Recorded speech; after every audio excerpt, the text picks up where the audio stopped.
A journey that has challenged race drivers for years. A special distance. On the high banks at Michigan International, 500 miles will take its toll on the machines. At 230 miles an hour, it will stress the best. There is no room for error. Combined with the wide track, 500 miles can produce spectacular racing. The long journey will wring emotion from the participants. To win at this distance in an IndyCar is very special. In May, Jimmy Vasser was involved in this melee on the start. The race was stopped. His team pulled out the backup car. 500 miles later, Jimmy Vasser took the win. It's time again. The IndyCars are ready for the Michigan 500. From the Irish hills of southern Michigan, the IndyCars are ready for their annual running of the Michigan 500 at Michigan International Speedway. As the cars sit ready on the pit road to fire their engines, we'll take a look at the points, which, take a look there, Jimmy Vasser continues to hold on to the lead despite some disappointing results in the past few races. But those disappointing results have closed this points battle up, and it is terrific. There are many other stories here today. Let's begin with Jack Arute. Well, Paul, for Jimmy Vasser, it's the second time in 1996 that he has found his way to a pole position for a race at Michigan International Speedway. He gathered in one additional point in the chase for the point standings. How did he do it? Well, he did it by maintaining and managing his tire stagger properly for the qualifying effort. But the key guy that will challenge Jimmy Vasser for the points is directly behind in row number 2, right, Gary Gerald? Indeed he is. The immediate challenge comes from the number 4 spot. This is Al Unser Jr. with his best qualifying effort of the year. Keep in mind also, he scored more points on ovals this year than any other driver. Next to him, a Hogan Penske teammate, Emerson Fittipaldi. Not only an outstanding qualifying effort, but 11 years ago this day, he won his very first IndyCar race on this racetrack. Both drivers encouraged because back under here, they've got a new upgrade from Mercedes-Benz. They think it's worth 20, 25 extra horsepower. They think the reliability is better. They know they can contend on this particular day. Also, one teammate missing from these guys today, Paul Tracy. Big crash in practice yesterday, turn 4. Didn't get a chance to qualify. Spent the night in the hospital. Chip fracture of the 6th vertebrae. Soft tissue injury to his mid and lower back. He'll consult with Dr. Terry Trammell on Wednesday in Indianapolis. They'll determine when he next can go racing. No Paul Tracy today in the field. Paul? Well, 500 miles at Michigan International. Danny, you've driven it. It's a tough, long day. Well, this is one of the toughest days you're going to experience. The high banks here, you're in those corners for a long time, pulling a lot of G's in there, tough on the body. You're running 3 abreast, sometimes 2 abreast, and the big thing is it's all over 230 miles an hour. This is tough on the driver, and it's a hard 500 miles. Well, they have started the engines here. Danny, on this 500 miles, do you try and conserve yourself during that run? Well, you don't really conserve yourself as much as you conserve the engine. This thing, you can run it wide open all the way around, but the engine will not live for 500 miles like that. You've got to breathe it some, so you got to be a little bit easier on the equipment than on yourself. You may notice that some of the flags are here today at Haas staff. 2 weeks ago, the racing community lost 2 very good friends. Driver Jeff Krosnoff and a longtime dedicated corner worker, Gary Ovren. He suffered fatal injuries in that accident at the end of the Toronto race. Now, Jeff, in the very, very short time he was with us, had touched all of our lives. He gave us a lifetime of friendship.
NBC Sports coverage of the Michigan 500.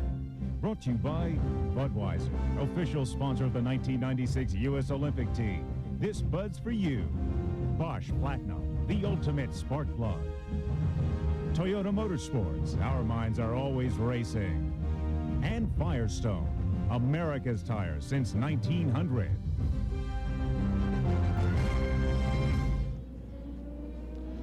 Well, they're already rolling on the parade laps. We'll take a look at the starting field as they line up in rows of 3 on the pole. Jimmy Vasser, the new track record holder, won the U.S. 500 from the pole in May. Alongside in the middle, Alex Zanardi, who led just half of the U.S. 500 before engine trouble. And outside, rookie Greg Moore, as the rookie makes his first ever start from the front row. In the second row, Al Unser Jr., who won the fastest 500-mile race ever here in 1990. And Emerson Fittipaldi, his first career win, as Gary told you, came 11 years ago to the day here. And Adrian Fernandez is outside. He scored his first career win 2 weeks ago in Toronto. In row 3, it's Scott Pruitt. His only career win came here last year. Andre Ribeiro, both of his career wins have come on ovals. And Bobby Rahal, the most experienced driver in the field with 14 starts at this track. In row 4, it's Parker Johnstone, last year's pole sitter. In the middle is Brian Herta. And outside is Michael Andretti, one of only 2 drivers who have won more than one Michigan 500. In row 5, Mauricio Guzman, Stefan Johansson, and Raul Boesel.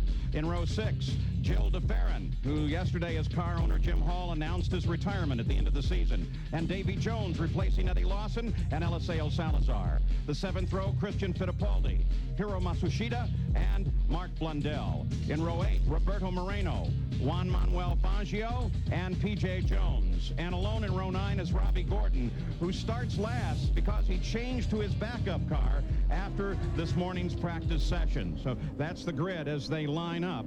And let's remember that in May, on May 26, Jimmy Vasser had the pole, but the start here was less than pretty. Here was the way it looked as they came down to the green, and suddenly everybody was in trouble. And as a result, they stopped the race. Many of the drivers, proper to the rules, were able to pull out their backup cars, and Jimmy Vasser took his backup car to a victory here. So that was the way they started last time at this track. Danny, what would you think of something like that? Well, it's unfortunate that it happened right before the start, but those guys have put that behind them. They even had to put it behind them that day because they all got in their spare cars and went again. But it was just 2 guys getting tangled up at the front and turned it sideways with all the field. It was inevitable that you were going to have that big of a crash. As they move on to the backstretch on the pace lap, we look at today's stories, beginning with the A's, and looks like Stefan Johansson may be having a problem smoking there. Attrition, of course, that's always the story here. That very, very close point fight, and with that puff of smoke, the engine story may already be plain. Pace car comes off of the course. As they accelerate, they're really spread out. We'll see whether or not they actually get a green flag on this one. No, it's a wave off. I'm sorry to interrupt you there, Paul, but I was going to say they're just way out of line for that far away. They were back in turn 3 and everybody was split up. Now they might have done that. Sometimes a driver will do that just to get a yellow for either a fuel reason or because he wants to get more temperature in his tires, or he wants to take a chance that maybe they will give the green. Or is it jitters from the last time they started here? Well, I don't think so. These guys are experienced. Don't forget, they had that crash on the first attempt last time. Then they went back and started an hour later, and everything was okay. They had a good, clean start. Those guys have forgotten pretty much about that. So they'll come back into formation once again. This is kind of the position that the starter wants to see everybody in. One other thing, that race, even though it was a yellow flag and was not a green, has now officially started. That lap counts, as now we're 249. And again, Jimmy Vasser picks the pace up way early, over in 3. They string out. We'll see if they get the flag this time. Front row. That's a green, you bet. Pole sitter leads him across the line, and we are racing here. As Zanardi falls in, look at Emerson Fittipaldi making a good move. And at the front of the battle, he touched into the wall. He touched Heavy Greg Moore. crash. He touched Greg Moore right there. He just came down on him a little bit. Emerson was really flying as he came through turn 1. Devastating damage to that race car, and of course we go back under yellow. keeping an eye on Fittipaldi to make sure he is okay and make sure that everybody else got through clean. We didn't see any other car get sideways as a result of it. But right here on turn 2, Fittipaldi touches tires, gets into the wall, and actually slid from the turn well down the racetrack and sits on the exit to turn 2. So under yellow, with a lap and a half complete here in the Michigan 500. We'll go back and see if we can determine how this happened. Fittipaldi was the red car, definitely making a move high of more. And I think you're right. He just touched tires. The fire there, of course, is oil when you smash it right like here. that. Yeah, see, there it is. He just clipped Greg Moore. That right there is an oil flash fire where a broken oil line or something and dumped it out. That is not fuel. See, he goes right around him on the outside. See your red car up there just in front. Moore looked like he moved up maybe a hair. They're in there racing just inches apart, and he just touched, and that's all it takes. See him down here? Greg goes up just a little bit. Yeah, Emerson's coming down. See the piece of bodywork flying in the air right over that car. Boy, and I tell you, they were at the front of the field. The really lucky part is the rest of the field didn't get involved in that. Well, there is Carl Hogan, who is the owner of Emerson Fittipaldi's car. You can see he's frustrated and angry with that situation. We'll check on Emerson, and we'll be back. We are back at Michigan International Speedway, the Michigan 500, which is under yellow. It started under yellow, went to green for about half of a lap, and then Emerson Fittipaldi touched wheels with Greg Moore. Now, the report from the scene is that there is not a life-threatening injury there. In fact, we saw a moment ago Emerson Fittipaldi was conscious and was actually talking to and aiding his rescuers. Now the rest of the field circulates behind the race leader, Jimmy Vasser, and he, of course, lines up behind the pace car. Danny, this is what happened. Yes, right down here on the bottom in that light blue car is Greg Moore. And above him, right up here, is Emerson Fittipaldi. And then they go moving. Emerson's got the momentum. He's got a great start going. Greg's a little slow. Emerson's passing him around the outside. Right here, stop right there. They just touch right in there. Emerson clips Greg's front of his car with his rear, and it just turns him enough, and he gets up into the wall. That flame that you see there is an oil fire. That's not a fuel fire, and he stayed in there. The amazing part is, of course, is that nobody else got involved. So we take a look here at Greg Moore's car to see, it's difficult to see on this side, but what damage there may be as a result of that. Gary Gerald is down in the pits. Gary?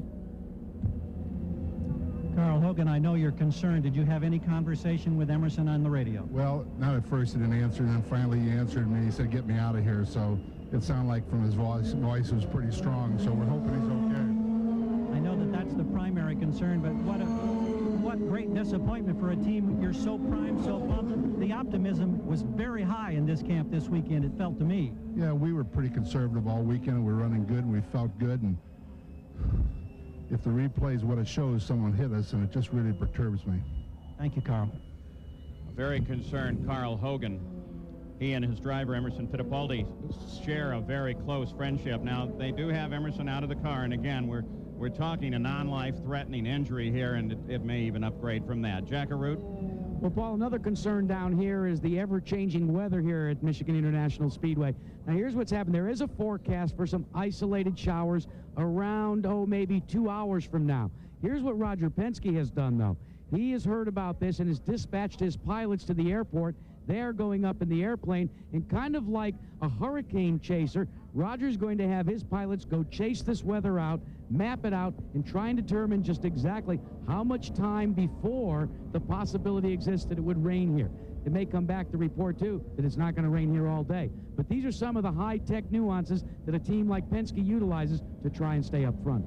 You know, high-tech, but not necessarily new. Pat Patrick was doing that years ago when he owned a company right here in Jackson with a bunch of airplanes. Any race he thought there might be weather, he'd send a plane out, find the weather, and then radio back to the track. We'll be back. Tonight on ABC, Tom Hanks, Bruce Willis, Melanie Griffith, and Morgan Freeman in an ABC Network premiere. the television movie event of the summer, the Bonfire of the Vanities, following America's Funniest Home Videos and Lois and Clark, tonight on ABC. So we are still under yellow here at Michigan. They still have quite a bit of cleaning up to do, though Emerson Fittipaldi already on his way to the care center, but the car still being tended to on the track. And Danny, that gives us a chance to look at this. We have another angle for you and also analyze a little bit more. Well, there's Greg in the blue car at the left of your screen. Emerson coming on strong on the red. Whoa, they both just moved one down, one up a little bit, and just touched, and that's all it takes. You can see, too, the good news is the fire tends to always be behind the driver on that kind of impact. Yeah, and you can see in your screen here, the second two cars back, the blue and the red one, you see the little white right there in the middle of your screen. You can see just this little piece right in there. That's part of the car where they touched. And then they just turned it a little sideways, and that's all it takes. He just gets it out there sideways. He's going probably 200, 220 miles an hour, and that's all she wrote. He just gets up there, hits the wall. And I tell you one thing you can tell here. It comes around, and Emerson does a really good job of holding it in there. Believe it or not, he's working probably to keep that wheel in a little bit there and keep up against the wall. That's the best thing he could have done. It let the rest of the field get through cleanly.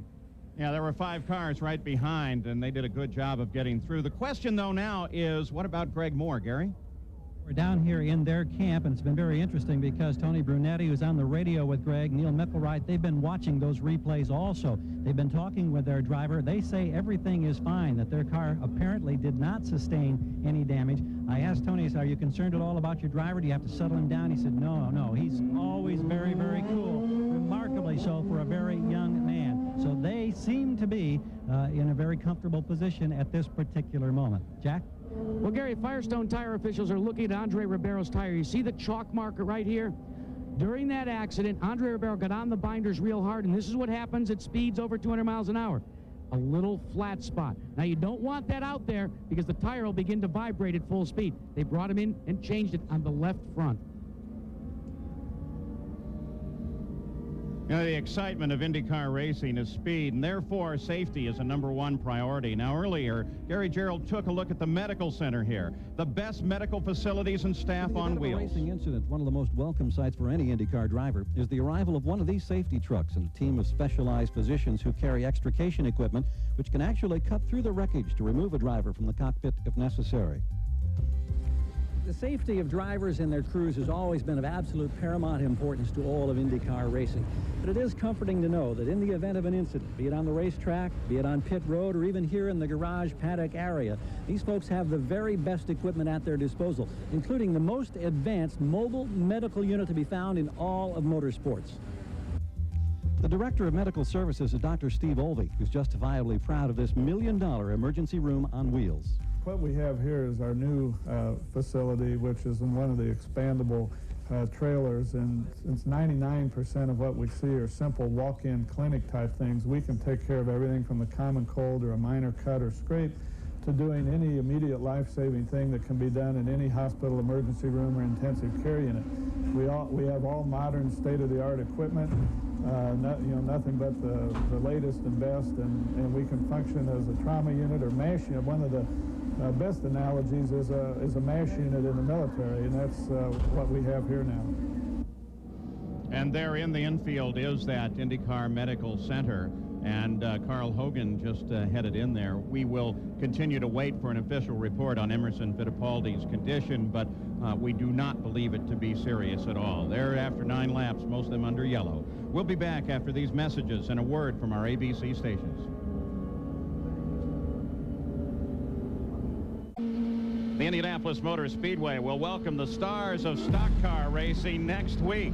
Defending champion Dale Earnhardt battles NASCAR's finest at the Brickyard 400. Now, coverage begins Thursday with qualifying at 3 Eastern on ESPN, and then you'll see the race Saturday at 1 Eastern on a special edition of ABC's Wide World of Sports. Well, we continue to be under yellow, and we anticipate that they will go green at the beginning of the next lap, so let's quickly go down to the pits. Gary Gerald. Mauricio Gugelmin, Big Mo to his team, was in the middle of the pack, and he had apparently a close call. This is the piece of bodywork that sets up on the dash, and look at over here. A piece of debris got into the mirror on the right-hand side, right near his head, and did that damage. He's made 3 stops to make the change, get a fresh mirror and bodywork on there. He has not lost a lap, but a close call for Gugelmin. Jack? Gary, remember at Toronto, we told you about Chip Ganassi saying to his drivers on the restart, don't be afraid to use the button. We didn't know what it is.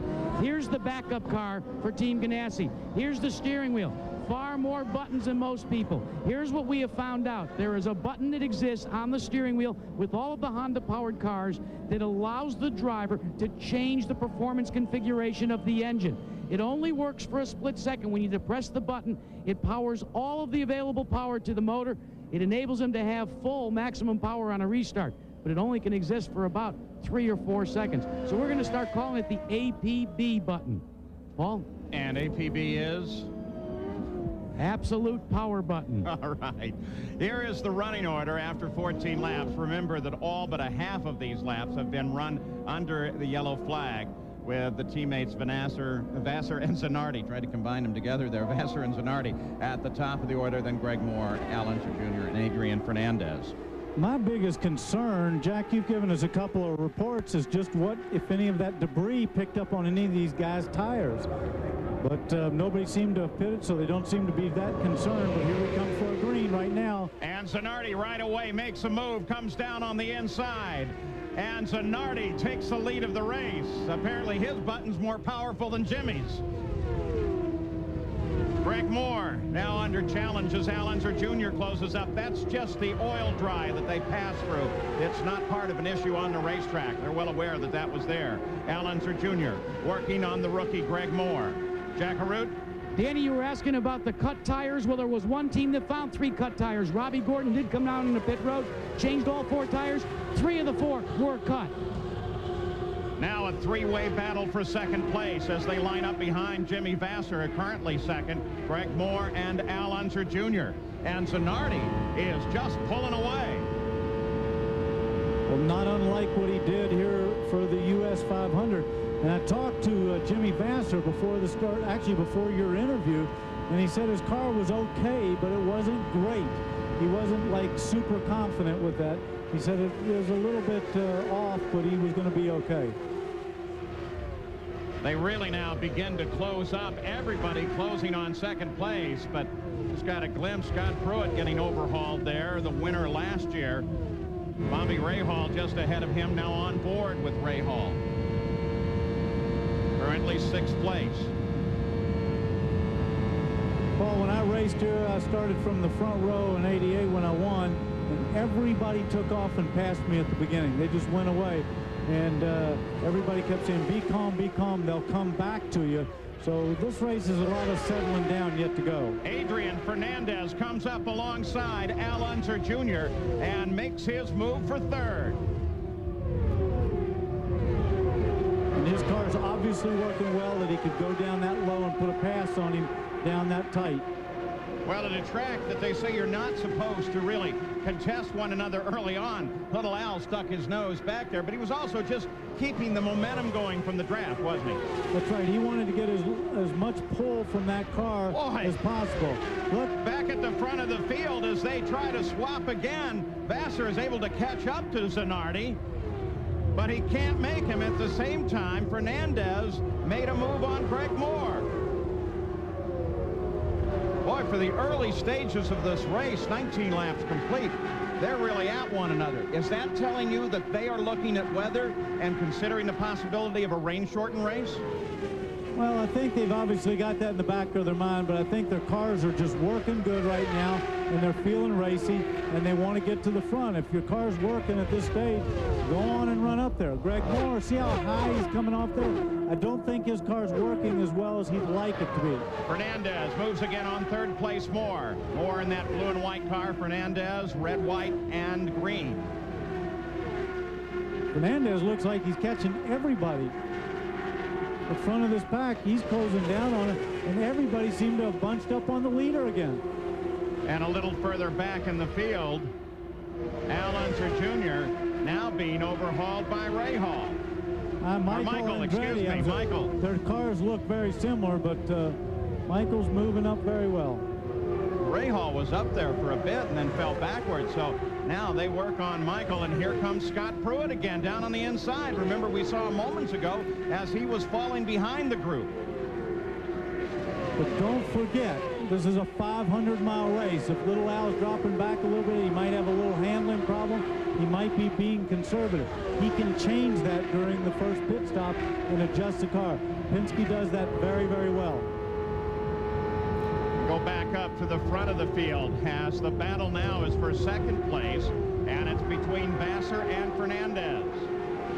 Fernandez again to the right of the screen as they pass a slower car. Here comes Greg Moore as he moves on Fernandez. I think what happened there, Paul, is they had to lift a little bit to get around that slower car.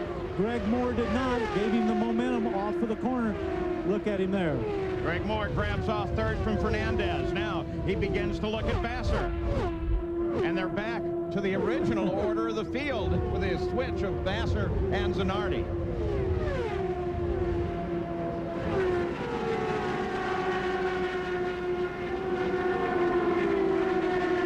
Greg Moore, you can see he has been flying up above 230 miles an hour. And now looking back from Jimmy Vassar's car, here comes Moore. Car's dancing a little bit, though, Danny. Well, your car's always moving around. Don't forget, you have very little downforce in the car around this very fast track, and so it's going to move around a little bit there. He tried to go underneath him, but he wasn't quite sure. Now he's backed off a little bit. See how he lost the momentum just a hair there. You're only moving that throttle pedal just a fraction of an inch. I mean, you barely think you're even going back, and you lose so much ground. Wanting to get in underneath him. That's coming off of turn 2 onto the back straightaway. He's got a run at him right now. Mercedes power versus Honda. Of course, Mercedes very excited about the engines they have here this weekend with uprated parts. And Greg Moore is finally around Jimmy Vassar. Let's go to Jack Arute. Well, let's update you on Al Unser Jr. No problems with the car. Just feels, according to Arbuck, that they should back up just a little bit, play it conservative, because it's going to take 250 laps, gentlemen. And Adrian Fernandez out and around Vassar. Arbuck, of course, is Richard Buck. He is the chief for Al Unser Jr.'s car. So Adrian Fernandez, coming off of that win 2 weeks ago, is looking pretty racy today. But I'd say every name on your screen is looking pretty racy right now in Michigan. Back at Michigan, Greg Moore is now challenging for the lead. This rookie moves out and around Alex Zanardi, picks up the lead of the run here. Well, I can tell you this, he was not concerned about that earlier incident because he made the same move that Emerson made on him. He went right around the outside between 1 and 2. He is flying at the moment. And if there was any question about the performance of this car, which his team felt confident that the car was fine after that contact, well, obviously it's running very well. Let's go down to the pits and keep track of Jimmy Vassar, Jack Arute. He's faded back to 5th position. Car number 12, though, may have a problem. Jimmy radioed into his crew. He thinks he's very, very loose. He's afraid he may have a slow leak in a tire. They're trying to talk him into staying out until the first pit stop window, which is around lap 4.2 to 4.4. And just as you were talking, Al Unser Jr. moves around him. And I can tell you, Jack, from my perspective, that is a very dangerous situation. When you've got a loose car on a big super speedway, it is the worst feeling in the world. But to think that you might have a puncture that could go at any time and your crew's trying to tell you to stay out for another 20, 30 laps, that's a tough decision. I don't know if he's going to be able to do it. Parker Johnstone just came around him. Here comes Scott Pruitt and also Bobby Rahal. Jack? Well, Danny, actually, it's not a puncture. They think they may have a very, very small leak. But as you know, inside the cockpit of the car, a driver has to give the feedback, and then the crew tries to tell them based on the telemetry. Right now, they're not concerned about it actually exploding. They're just concerned about it really affecting the handling. They feel like even if they fade back to 10th position, better than coming into the pits out of sequence and losing a lap. Well, I would agree with them there, but I'm still telling you from the guy inside the cockpit, from his head, that's a worry for him at the speeds that he's going right now. Well, Jimmy Vasser is falling steadily backwards. He's now in 9th place, so he lost 4 positions just in the space of 2 laps there, and Gil DeFerrin just went around him. And Michael Andretti is now moved up and is right behind Adrian Fernandez, opening a battle for 3rd place. So at the Michigan 500, the first laps run under yellow flag after Emerson Fittipaldi caught the wall. And then the lead changed from Vasser to Zanardi and finally to Greg Moore, who has the lead right now. The question that we have not yet been able to answer, but perhaps we can now, is the condition of Emerson Fittipaldi, Gary Gerald. Well, we moved back to the safety center, and we were advised that Dr. Steve Olvey might be available at most any minute, but then team members have also told us Dr. Olvey is preparing Emerson for a trip to Foot Hospital in Jackson, Michigan. It's a short 20 or so miles from the racetrack. He's complaining of pain in his back. Dan Lulgenbuhl, one of the vice presidents of the Penske organization, told us that it seems to be a similar concern that put Paul Tracy in the hospital after his crash yesterday. That's the extent of the information for the moment. The team seems to be very relieved, obviously still concerned, but they'll be taking Emerson in for further evaluation in Jackson. Well, it seems like fairly good news that Emerson is not seriously injured, and I tell you what, that old guy, whoa! A brush, or did he just kick up the dust from the oil dry? I don't know. We watched Fernandez moving in front of Michael Andretti and charging Zanardi. But that was Zanardi that was up in the dust against the wall. I don't know if he actually touched it. It was very close, but you don't want to be up there. That's where the debris is from that incident. He could pick up anything up there. I was about to say, Emerson Fittipaldi is one tough guy. It takes a lot to put him down. Now take a look. Here is the... Oh, he's up high. Oh, boy. He's up high. No, I think he just kicked up the dust. I think he got it. But I can tell you, his heart was in his mouth at that moment. Boy, he had to be pounding away. Jack Arute? Well, Alex Zanardi also is complaining of a loose condition, gentlemen, and that's what might have caused part of that. He is going to make, during his pit stop, a wing adjustment. Danny Sullivan, you know, sometimes just a half twist on a wing can solve a loose condition.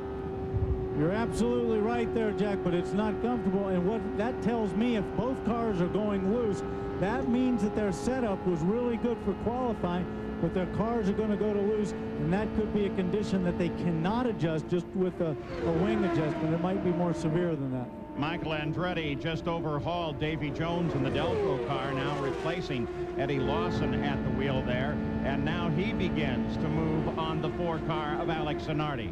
Red car is Zanardi, black car is Michael. The fight is for 3rd as Michael just overhauls him, takes it over. Greg Moore leads, Fernandez 2nd. Now Michael Andretti 3rd, Zanardi 4th, and Alonso Jr. 5th. Back at the front of the field, the leaders have traffic ahead of them.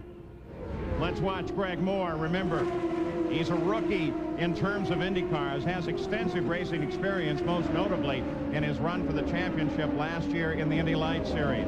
And they slow because the yellow comes out. And the report is it's for debris on the track. You see, not only the yellow flag, but the red and yellow course condition flag. I mean, something's on the course up there that shouldn't be. Well, and that could be a little oil or something. They'll close the pits, but these guys will be ready for when they open the pits. Now, this will really help Vasser and Zanardi because they'll come in, change their tires, and make an adjustment.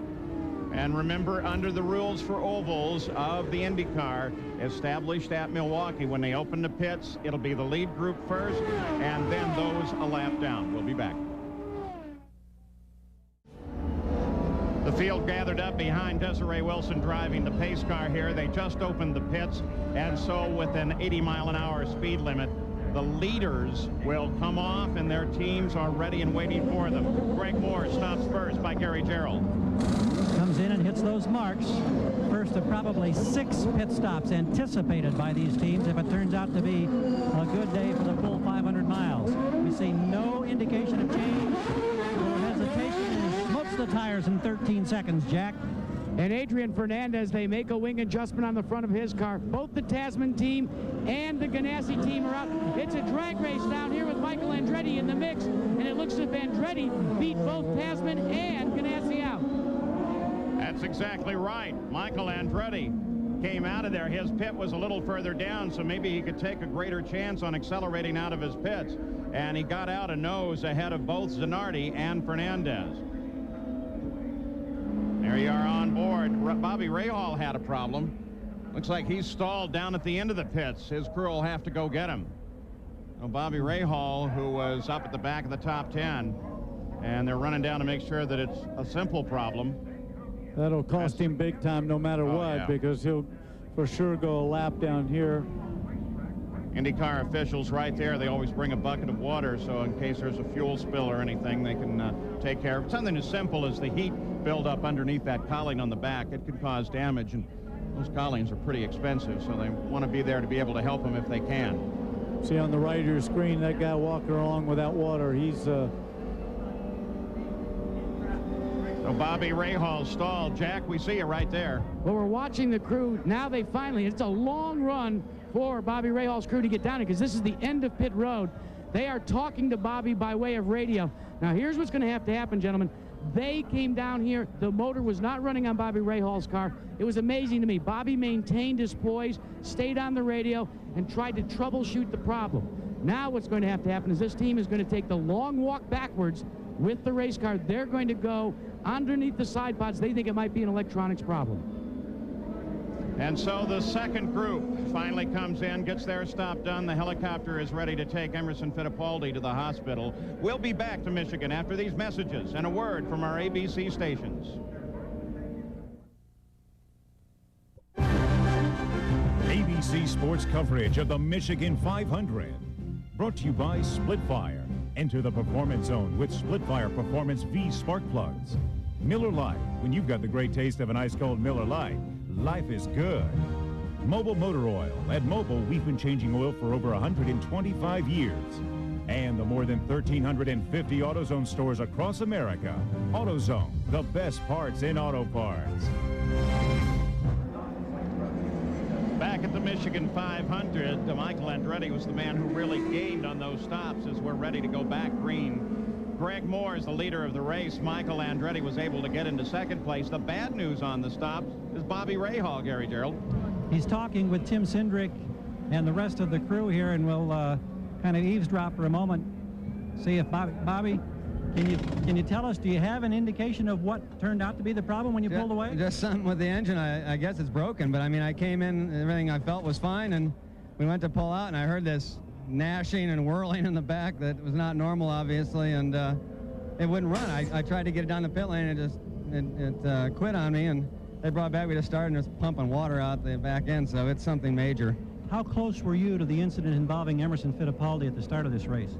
Well, fortunately, just far enough away that I didn't get involved in it. I don't know. I hope he's okay, but you know, anytime one of those things happens in front of you, you're just trying to find clear space, and we were fortunate enough to be able to find that. Thanks, Bob. Thank you. Jack? Gary, here's the right front tire that came off of Jimmy Vasser. You see the cut right here? That's what happened. Now, here's the problem for Vasser. They thought maybe the car was just going loose because the tire didn't deflate quick enough. They made a wing adjustment, so now Jimmy Vasser is going to have a problem handling-wise because it was a cut tire, not a handling condition. And as we come back to green, it's a fight for the lead as Michael Andretti moves down inside Greg Moore. They go side by side through one, but Michael Andretti pulls ahead in two and leads coming onto the backstretch. Well, I think that Greg Moore there just got taught a lesson in restarts. Michael Andretti, very good. Look at Zanardi as he moves to second place. And can he hold on to second place? Yes, he has it now. What happens here, Paul, is that momentum to get going, he obviously didn't have one of those buttons that they talked about in Zanardi's car. Michael obviously did. So Zanardi and Greg Moore go side by side through 3 and 4 and close up on Michael. Now Zanardi solidly takes over second place as they come to the backstretch. Moore running a very high line.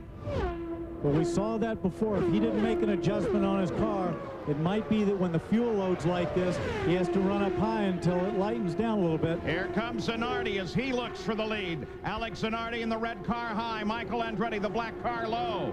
They fight through the corner. And Zanardi takes the lead at the line. So Alex Zanardi back in the lead, but here comes Michael.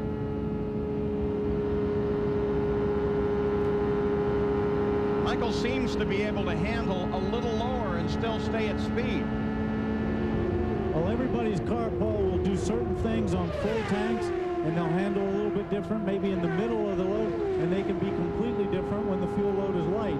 Well, Michael's car is obviously working down low. That's a good sign for the rest of the day.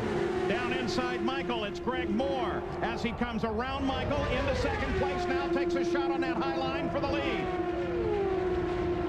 What a move. The 99 car takes the lead. Greg Moore is in front. Unbelievable. He goes from third to first. And Adrian Fernandez is now closed in just behind Michael. Michael comes high. Fernandez is going to try him low. Drops in behind him. Down through the tri-oval. First through fourth, right there. Here comes Zanardi battling with Greg Moore. And Zanardi takes the lead. Paul, this is unbelievable. This is with over 200 laps to go. 4 guys battling for the lead. 41 laps into the record book, 250 to scheduled distance here. And Greg Moore is going to try the leader again. Not close enough this time. Zanardi comes down across the front. Moore moves high. Saw Michael there. He had to breathe it a little bit. Wasn't sure what was going to happen. Had to breathe it. Now look who's getting a run. The back of the pack. He stayed on it. Was Fernandez. Correction there. We just come across the 50th lap mark. 50 laps complete right now. And you see who's right there at the back? That's Alex Ribeiro in 5th place, closing up on that bunch. And he's been back in 11th spot. Henry Ribeiro closing in. He's in 5th. Al Unser Jr. 6th. Then DeFerrin, then Herta, then Scott Pruitt. Parker Johnstone rounds out the top 10. Greg Moore comes back battling for the lead. Fernandez is right in there. And Moore goes back to the front. Oh, don't you love this? Lead swapping back and forth. Michael Andretti drops all the way down to 4th as Fernandez comes around.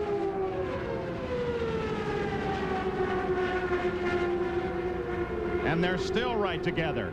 Looks like at this point, Fernandez has the speed.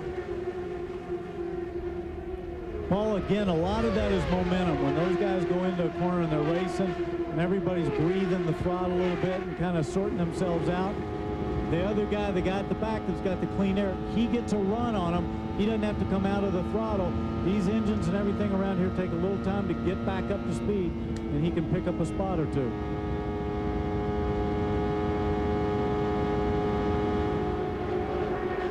Back at the front now, here comes Fernandez. Looks inside. Zanardi, can he hold in there? Oh, they're going to stay side by side, and again, the move is carrying both of them forward, but there's Fernandez taking over second place.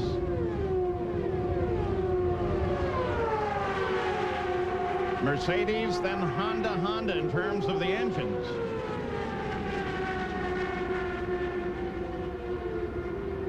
So the fight continues at the front of the field. Broken off here. Let's go to Gary Gerald, get a further update on Emerson Fittipaldi. Dr. Steve Olvey out from the medical center. Can you tell us about Emerson? Yeah, Gary, Emerson's awake and talking. He's complaining of a lot of pain in the left side of his back. His vital signs are good. He's moving everything. We don't know what's causing the pain, so we're sending him to Foot Hospital in Jackson for further x-rays and examination, but does not appear to be anything very serious at this time. Thanks, Doc. Thank you, Gary. Well, that's good news for Emerson Fittipaldi. We want to see him back at the track in an IndyCar right away. Steve Olvey is the Director of Medical Affairs for IndyCar.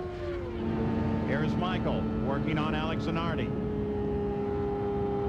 Paul, you know, we talked about the Mercedes and its power and the 2 Hondas, and they're right there at the front. But look who's right hanging in there is Michael Andretti with that Ford Cosworth. Good representation through the top 5. Tracking Jimmy Vasser, he's 16th.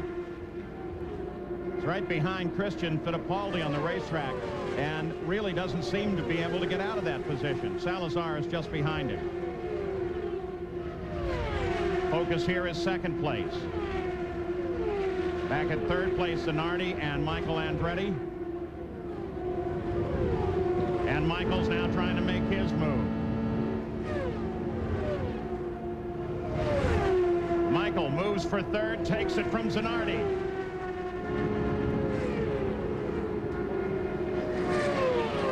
You know, I'm trying to search memory and try to remember when I when I could remember, a Michigan 500 where not only they are swapping the lead this much early on, but battling all through the top 10. I really can't remember one. This is great. My guess would be, Danny, that maybe the rain possibility, because it is possible here, enters into all that. We've said it before, but it's darkening a little bit. Well, it's darkening a little bit, but and I'm sure that's in the back of their mind, but I think these guys just have cars that are working well. They run here in May, so they knew what the problems were. They came back, the field was closely bunched together. I think they're just racy. Their cars are handling good. Don't forget, to call it a race, it has to go 126 laps, just over half distance for it to be an official race. So they've got a long ways to go to get to that. Back up at the front of the field, Greg Moore is now inching a little bit away. He's managed to put just a second pad on second place Adrian Fernandez. There is the interval physically. That's, of course, P.J. Jones in the Toyota that just came through as the rest of the field's working around P.J. And his teammate Fangio, they've been watching that car. There was a report of spray at the back of the car. The officials have been keeping track of that, and if anything changes there, we'll update you. So Ribeiro now closes on Zanardi.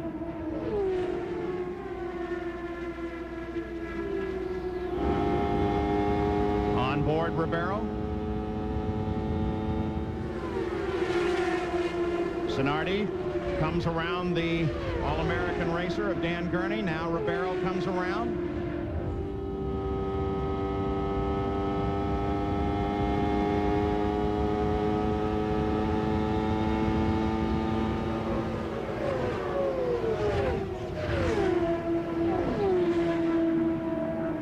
Now the report, Parker Johnstone has begun to slow coming onto the backstretch. We'll keep an eye on him for you. There's Parker. Dominated this race last year, but could not take the win. Telltale vapor at the back of that engine, Danny. That smoke is not a good sign, particularly this early in the race. Well, Parker Johnstone was running in 10th place and steadily holding on there at 10. Now let's hope whatever this stop is going to be won't find it to be the end of his run, because Parker was putting a pretty good race together. 61 laps are complete. Greg Moore is the leader right now, followed by Fernandez. This Ford Fact is brought to you by Ford and your Ford dealers. Have you driven a Ford lately? In 1991, IndyCar introduced these transmitters that are located on the lower left side pod of an IndyCar that transmit a signal that's received by an antenna that's buried in the racetrack. And that gives you very accurate timing and scoring readings. But since 1991, it has evolved now to where the teams don't just have a display in the pits, they can actually capture the data. What do I mean by that? They have a wireless communication system that picks up the signal from timing and scoring, then linked to a laptop computer where you can watch the running order of the race, and then a simulated pit board saying we're in P1, position 1, lap 31, and that's how fast the leader is running. So what does that mean as far as being in the pits and having the actual data? The teams now write their own software to analyze this data to decide when to come onto pit road. And the neat thing, all that data is stored here on the hard drive, so on the way home on the airplane, they can find out if they made the right decision. At the Michigan 500, we've just gone yellow for debris. No incident on the course, but as the pace car comes by, you can see that a lot of crews have laid out, including Greg Moore's crew, the leader of the race. And the rule would say follow the leader in. Fernandez certainly is following that rule, as is Michael Andretti, Alex Zanardi, the whole front of the order. But Danny, this is only 23 laps since the last stop, so really the key here is tires? Well, the key is the tires, and also you want to take the opportunity. It's close enough. You want to take that opportunity to get fuel and tires so you can go along green. Jack Arute. Well, it was also a key move for Alex Zanardi. And look at this. Fernandez has spun. He actually got on it quick. They had a very fast stop. He looked in his mirror. He saw that he was going to be the first one out, and he got over rambunctious and spun the car. And a dangerous position for some of those crew members as they get him around so he can at least get it turned before the wall, and now he can get away. But that was costly for Fernandez, who was right in the middle of the fight, came in second place. It was, and look at him. He'll get out there. There, go, go, go. Good stop. Sharp angle. Stood on the gas too much. But don't forget, and look at, did you see there at the top of your screen? Greg Moore locked up his tires. I believe that was Michael Andretti possibly pulled out in front of him, locked him up. That might have flat spotted a front tire. Here's another look at the same thing. Look at the top of your screen, the blue car. Oh, we lost it there. But you certainly see. Now here is Moore coming out. Here comes Fernandez. Left of your screen, the blue car. Fernandez, bottom of your screen, spins it around there. Michael's rolling. Okay, here's Michael in the black car coming into your screen, a little sideways. Boom, right up there in front of Greg. Watch that. See those puffs of smoke? Locked him up. I don't think that's going to be too critical. It wasn't too bad. And Fernandez, even though he lost the ground, this was a 500-mile race. He got out. He's still there. He didn't lose the ground because of a yellow flag. He'll be at the back of the pack, but he's still out there. All right, let's go back to the pits and Jack. Well, let's see if we can explain to you why this type of thing happens. Right here is the Tasman pit area. Now, the first one is Andre Ribeiro. Directly behind him is the Mexican Fernandez. Now, over here is the line that ends pit road as far as the speed limit is concerned. So when the Tasman team gets on the gas, they just have to hit this line and they can go from 80 miles an hour to as fast as they desire. Well, all the fast guys, at least the guys that are running up front with the exception of Greg Moore, are all clustered right here. These drivers are watching their mirror while the service is going on. Michael Andretti had such a great stop last time. Remember, he beat Fernandez out. It was a drag race. Fernandez hit the gas, forget the button to override the speed, because when he got here, he lit the tires up, lost traction, and almost hit the wall. So under yellow, back with Christian Fittipaldi, currently runs in 9th. Everybody has made 2 stops at the front of the order, with the exception of Andre Ribeiro, who, remember, made a stop early and is therefore 3 stops into this race, but nevertheless, he runs in 6th place. The order is Michael Andretti leads, Greg Moore second, Al Unser Jr., Alex Zanardi, Scott Pruitt, Andre Ribeiro, Raul Boesel, Mauricio Gugelmin, and Christian Fittipaldi, where we're on board right now, is 9th, and Stefan Johansson sits back in 10th position.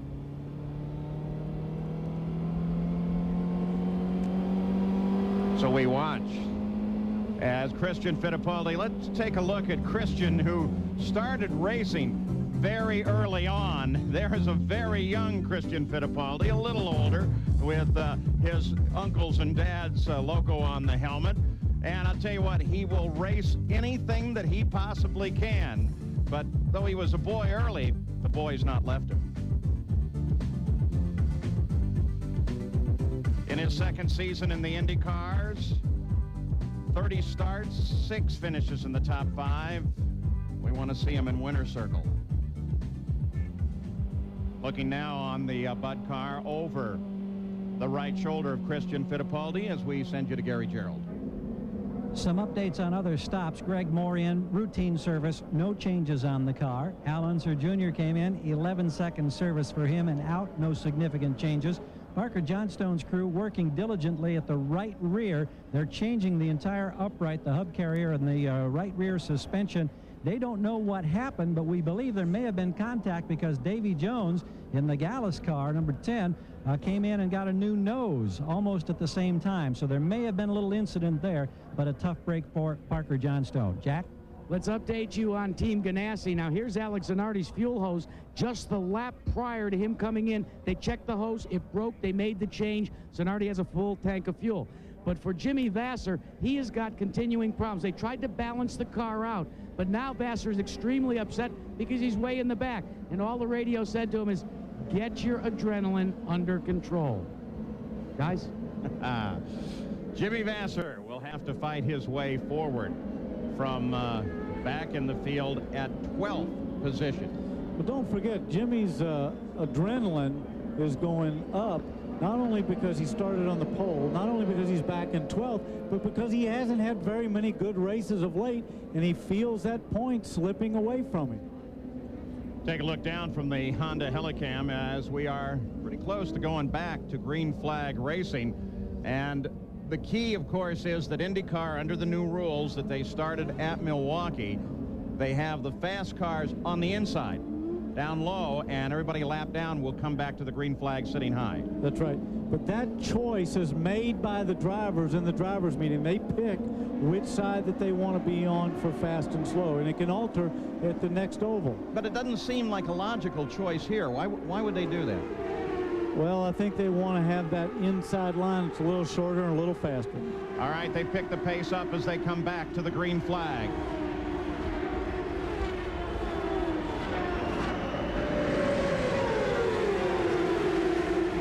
Green finally comes out. Greg Moore ready to work on the leader of the race, Michael Andretti. The battle is back there at third place as Little Al comes inside of Zanardi. 3 abreast down the backstretch. Somebody's going to have to give in here, aren't they? Yeah, finally, Little Al surges ahead of Moore, and in behind Zanardi. Then Al comes a little high. Greg Moore seems to take a lap or two to settle down. That's pretty smart. One of the things I noticed, and look at there. There comes Ribeiro. That Ribeiro bright yellow comes inside nose. Pruitt. That bright yellow nose. Did you notice at the start? We're, of course, up at the top of the grandstand. Did you hear the crowd? Oh, yeah. They are loving this. This is a fabulous race. There is Ribeiro as he moves inside of Davy Jones in the Delco car. Ribeiro, then wait a minute. Greg Moore slowed down. Greg Moore, that's slowing. So Greg Moore suddenly slows, turns for pit road as the rest of the field comes around. What could the problem possibly be? The crew is there and waiting. Here comes Moore, locks him up. Gary? They're worried about the right rear upright. He shuts the engine down as the car goes up on the jacks, and the crew converges on the right rear side. Look at that. He came in for a stop. It was routine. They thought everything was great, and the rookie driver just shaking his head in frustration. Fight for the lead as Alex Zanardi now moves on Michael Andretti, and Zanardi takes the lead. Gary will stay right there and keep track of that. Saw a little fire. It's a brake fire that you saw in the car. I saw that little fire in there. Little grease that's coming out of that joint in there. That's going to be more than routine. Normally you'll get a little puff and it'll go down, but that would indicate that something's wrong with that bearing because it's kicking grease out into pushing the grease out there. That's his. And here comes Ribeiro as he moves around Al Unser Jr. And so Ribeiro moves to third place. Here comes Scott Pruitt from behind, beginning now to work on Little Al. On board Pruitt.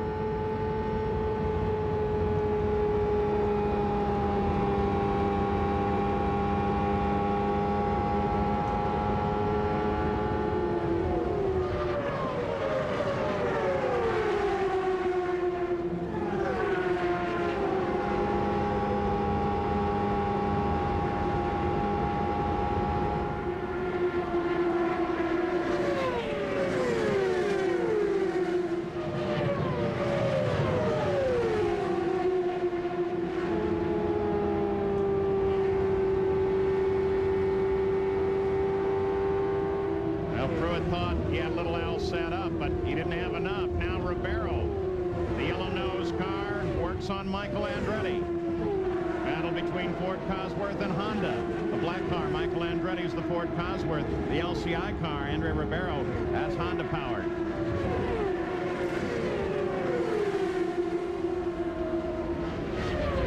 And Ribeiro gets him that time, while Pruitt's going to try Little Al again, but still he can't get it done. Comparison there is Mercedes versus Ford Cosworth.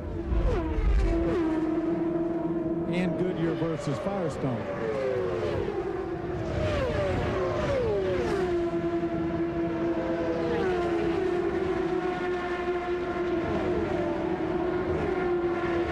Zanardi is only 1.2 seconds out in front.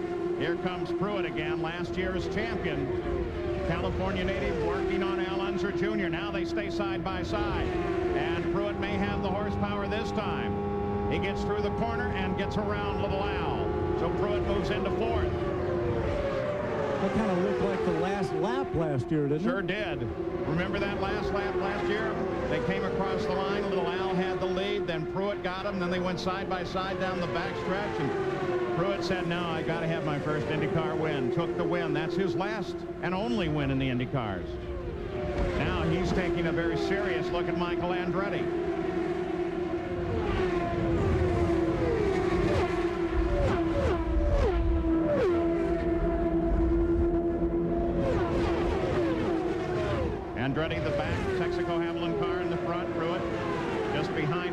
Firestone car.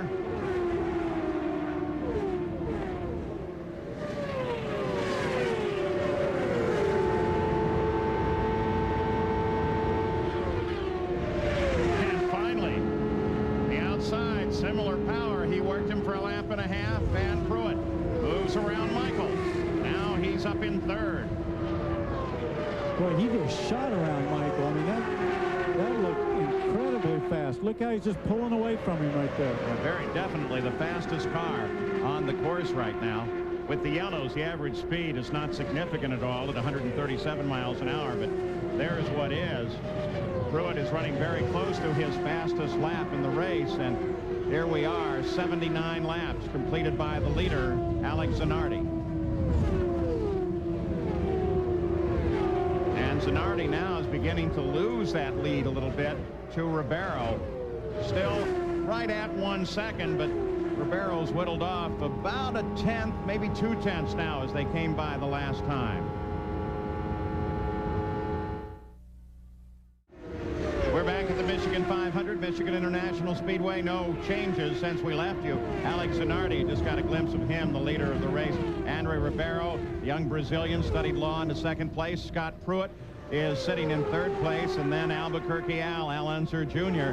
Michael Andretti has fallen backwards. Tires may be going away. He sits back in fifth, and in sixth place is Jill DeFerrin, who scored a victory, of course. You saw it here on ABC at Cleveland this year. So a good fight up in the top 5, really through the top 10, though right now they're sitting pretty much on station. Fernandez was a player early on, is now back in 9th place, but he's beginning to work on Christian Fittipaldi, who is 8th just ahead of him.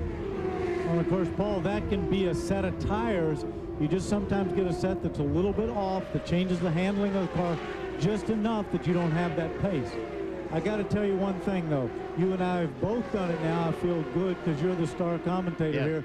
You called Andre Ribeiro Alex Ribeiro. Well, you made me do it. I made you do it. Made me do it. I used Here to comes race. Adrian Fernandez. He gets around Christian Fittipaldi right at the line. So Fernandez moves to 8th. Just don't do that again. I'll be fine. Well, I just wanted people to know there was an Alex Ribeiro who I used to race against in Formula 3, and he did Formula 1, and good friend also from Brazil. Jimmy Vasser has now been lapped by the leaders as we keep track of that points fight. And Gary Gerald, what about Greg Moore? Long, hard, hot work for the crew. 4 men surrounding the right rear. They've replaced the hub carrier, the upright, the suspension parts, and most importantly, the half shaft with the wheel bearings. They believe it was a wheel bearing failure. They're still hoping to get this rookie back out there for more miles at Michigan. Jack? Well, Gary, Jimmy Vasser does go a lap down. He's complaining of a loose condition, but a bigger problem for Michael Andretti. He was fading back. Here's the reason why. He's got a battery that seems to be going dead in the car, so they're very, very concerned about it. They're even talking about maybe bringing him onto pit road. Gentlemen? Battery change. Why? We saw that with Little Al 2 years ago at Miami. As Michael Andretti, you can see him lose a little distance there still as he comes around one of the All-American Eagles. Why, if they do have alternators, which they do, why would a battery, of course they're very light, they're very sensitive little batteries. They are, but it could be the connection. It could be just from the vibration or whatever, that connection's just shaking around a little bit. Sometimes a battery won't take all the charge. It still needs some of that charge to run all those electrical systems. Here comes Jill DeFerrin closing on Michael Andretti. Michael is 5th. So many questions, as we already mentioned. Jim Hall, who owns that bright yellow Pennzoil car, has announced his retirement at the end of the season, and there has been so much speculation about DeFerrin and where he will go. Will he go back to Europe to Formula 1? Best indication I have is, boy, when he gets a run on Michael, Michael's got to be having some very serious problems now. In fact, Michael brings her pretty well down, acknowledging the presence of the fact traffic. So we've talked about DeFerrin in Formula 1. Here comes Mauricio Gugelmin along Michael, who's very definitely now off the pace. We've talked about him any number of places in IndyCar. The most recent big rumor circulated last night that maybe Walker Racing would be looking at him. And as we've said, Michael Andretti slowed on the backstretch, well off the pace. And so we have no idea what his problem may be. I'm going to listen to the engine for a second, but I didn't hear anything earlier. Jack, here he comes.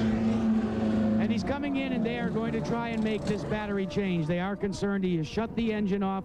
Now, real smart thing on their part, go ahead, add the fuel, change the tires. But the most important part, well, they haven't taken the side pod off yet. Now they go to the right-hand side, and that's where they'll try and make the battery change. But, guys, he's going to go at least 1, possibly 2, and maybe 3 laps down. Back to you. Does put me in memory of that situation at Miami a couple of years ago with Al Unser Jr., where they changed the battery not once but several times. And it got so, it shows you the spirit of some of the team members. They started timing the battery changes to see how fast they could do it. Take a look at how the points are right now with Al Unser Jr. Speaking of Al in position, well, he would take the lead in the points fight, 3 points over Jimmy Vassar. That's assuming this race ended. Now, right now, there's no indication of any rain, and of course we are still below an official race. We have 93 laps into the record book, so another well, they get to 125, and in fact, then that would make an official race. DeFerrin makes his move on Little Al as Greg Moore comes out of the pits and returns to the race. Al Unser Jr. and DeFerrin. Little Al didn't like that one. Al comes back in this battle for 4th. DeFerrin stays high. There's some good close wheel-to-wheel racing with some awful good drivers. And right behind them with that yellow helmet right there, I believe, is Big Mo. Mauricio Gulgerman out of the Pac West team. He runs in 6th, so he's part of that fight. And he finished very strongly, I think, 2nd here for the US 500. Now Big Mo moves on Little Al. DeFerrin's been able to break it off, and DeFerrin moves underneath Roberto Moreno, and now Gulgerman and Unser Jr. battle. Jr., the 2-car down low, and Gulgerman gets him. But now he's going to have to make way around Moreno.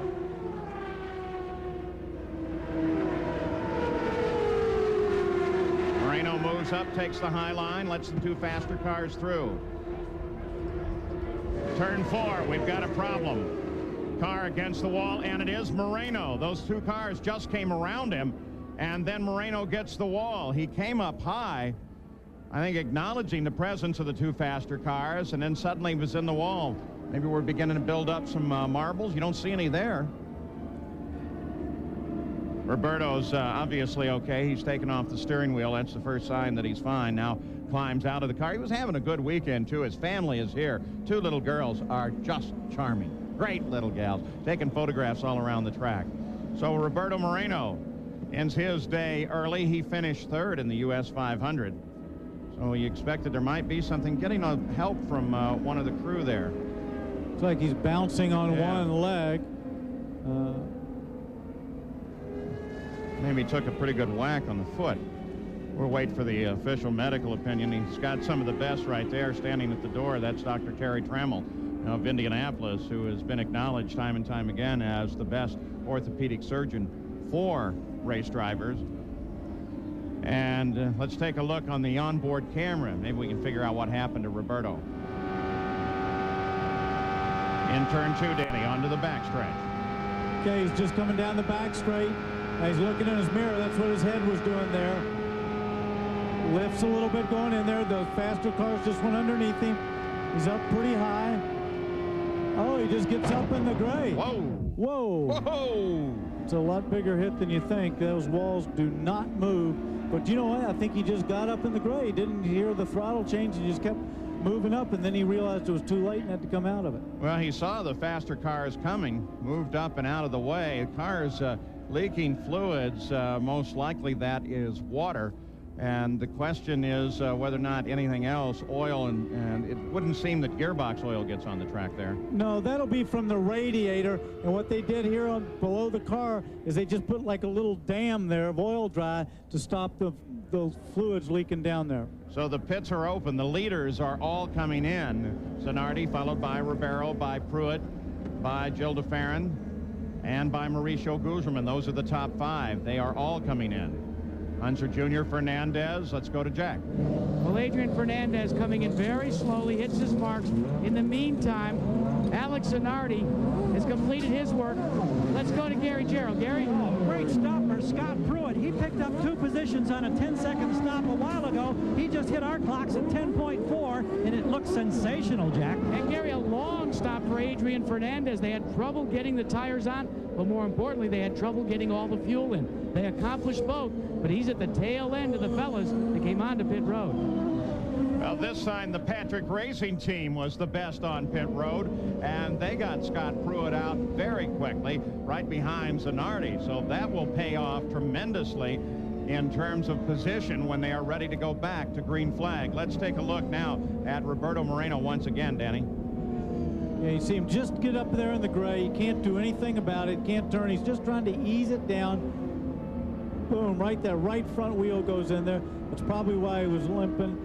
If he hit something there, might have come into the cockpit and just got his ankle a little bit. Took the right side of the car pretty hard. Also took out the onboard camera. So we are under yellow at the Michigan 500 for Roberto Moreno. And we'll be back after these messages and a word from our ABC stations.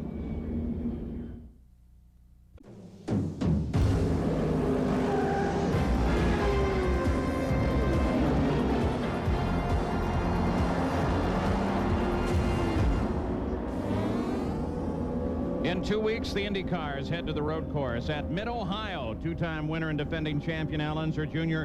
challenges a field at the Miller 200. That's Sunday, August 11th, here on ABC Sports. Well, Michael Andretti's trouble seems to have turned from bad to worse, Jack. Well, the option was to come in and change batteries every 20 laps, and that's not Michael Andretti's way, but let's talk about better things. You were really hooked up. What accounts for this really competitive speed we're seeing out here this year? Just the cars are getting better and everything, and our car was just as good as it was when we ran here in May, and I think we had a shot at winning the race, especially if we could have went in long stints. The longer it went without a yellow, the better off we were. Now, you've measured some of the other competition. Who do you think's the strongest out there right now? I believe Moore. I think he's got the better handling of all of them. You know, I think, although he's out of it, isn't he? Yeah. I don't know. I think Pruitt. I think if it goes a long way, I think Zanardi will go loose. Pruitt and Zanardi will go loose, Gary. Another man who'd like to throw his hat into that mix is Al Unser Jr., patiently biding his time at a 12-second pit stop. Car was going a little bit loose, so they turned in 1 turn of wing up front. Roger Penske, we were checking to see if they'd heard any more from their pilots. They're scanning the weather here in lower Michigan. No late updates from them, so apparently weather not a prime concern, at least for the time being, Paul. Now, Greg Moore, by the way, did get his car back out onto the course, so he's fallen well off of the pace back to 23rd with that long stop to change the right rear hub carrier. And there is the order. Roberto Moreno, the report is that he is going to be released from the hospital. He's sore, but he's going to be okay. Paul, I got to tell you, you know, at the beginning, you and I were talking, and we picked Parker Johnstone and Greg Moore. Yeah, we're doing both good. of them had a right rear hub failure of some kind, and both of them are back in 22nd, 23rd. I think we got to quit picking guys. Seems like we jinxed them on that one. Yeah, well, don't tell them that or we'll all be in trouble. So the way they'll come back, as you just saw, the entire order is with Alex Zanardi leading Scott Pruitt and then Andre Ribeiro. They are beginning now to do the final move that cleans up the turn 4 and pit entrance area where Roberto Moreno got into the wall, been released, bruised his thigh, but otherwise appears to be okay. And then we should go back to the green flag once again. 105 laps have been completed of the 250. If rain becomes a factor, it has not yet. And as you've already heard, Roger Penske has a plane up. I suspect he's not the only one out there, as so ably put earlier, almost as hurricane hunters looking for the weather. I'm not sure how much good that does. You know, there's so much cellular activity up here. You may find it, but you don't know where it's going. But at any rate, at 125 laps, 20 laps from now, this would become an official race as they cross over really the 126 lap, should rain figure into it. And the guess early on, my guess at least, was that rain was a consideration because they were running so hard. But it appears that the reality is the cars are just working so well and they are enjoying the run so much that they are running hard nevertheless. Let's go down to the target pits and Jackaroo. Well, this should be a very exciting restart. Now, look who'll bring the field down. It'll be Alex Zanardi, but look who'll be leading the slow lane, the cars that are 1 lap or more down. His teammate, Jimmy Vasser. Vasser needs to make up some laps, so what do you do if you're Chip Ganassi? Do you give team orders? I've been around this team for a long time, and I'll guarantee you, right now, nobody's saying anything. Well, if he would, who would listen? Maybe he's just an experienced guy. You see Jimmy Vasser as he swerves back and forth behind Alex Zanardi as we're ready to come back to 1 lap. The cross flags in this case are telling them to move into those 2 rows with the guys all on the lead lap down low. Cross flags, you know, traditionally have always meant the midpoint in the race, but in this case, this is the signal for those cars to pull into their appropriate lines and get ready to come back to green flag at the conclusion of this lap. Jackaroo? Very seldom does Bobby Rahal get to serve as a car runner. He's out of the race, so he does today. He's working the radio with Brian Herta, his teammate. He just said to Brian, hey, you're doing a really terrific job. Brian radioed back and said, I think my radio's breaking up. Did you say I was doing a really good job and you're going to give me a raise? Bobby was silent. So some humor being played from the 8th position of Brian Herta. Now they form up coming off of turn 2. Remember what Zanardi has been doing as he brings him back to the line is he's tended to drop back just a little bit. Let's go to Gary Gerald. Quick word before green from Roberto Moreno. Are you all right? Yeah, no problem. This hospital here is fantastic. I always told Steve, Dr. Steve, I would never like to walk in there with an accident, but they fix you so quick, you're out of there, no problem. I'm a bit more worried about the car now. What happened to the car? I just got behind a slipstream of somebody just past me, and there were 2 cars, and they just completely cleared my air, and I just understeered into the wall. Thanks, Roberto. Well, goodbye to the rest of the field from Alex Zanardi as he gets a great bit of momentum coming back to the start. Scott Pruitt is in pursuit from 2nd place. Ribeiro, you're on board with him in 3rd. But Zanardi, pacing is everything, coming back to the green, and he certainly had it. Now, the rest of the field does begin to catch up a bit as they come back up to full speed. Zanardi, Pruitt, Ribeiro, Unser Jr., Joe DeFerrin, the top 5, and they're all right together. I think that button that Jack discovered must be working pretty well on those restarts. He just flew away from the field, but look at this. Ribeiro down low works on Scott Pruitt. Honda versus Ford Cosworth, and Ribeiro moves into 2nd place. Remember, Ribeiro won on the oval at Rio early in the year. Al Unser Jr. now trying to move on Pruitt. The first 4 right together.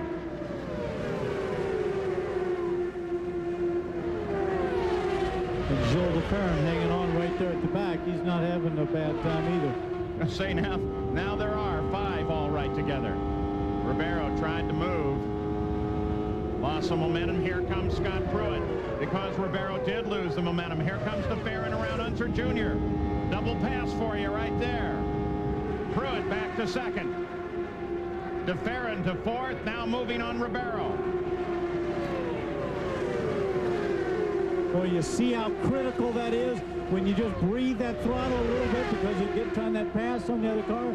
And what's he doing? He loses 2-3 spots. 2 Hondas battle it there. And finally, DeFerrin is able to move around Ribeiro, picks up 3rd place. So it's Zanardi, Pruitt, DeFerrin, Ribeiro, and then Unser Jr.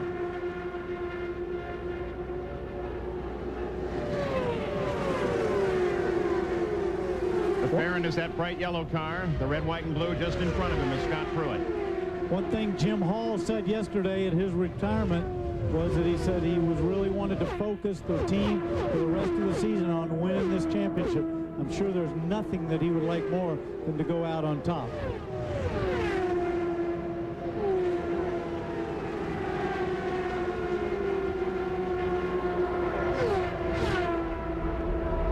DeFerrin closes Pruitt. Boy, right up behind him at the start-finish. Pruitt's not going to give that up that easy. DeFerrin down inside, takes the better line. The faster line takes position.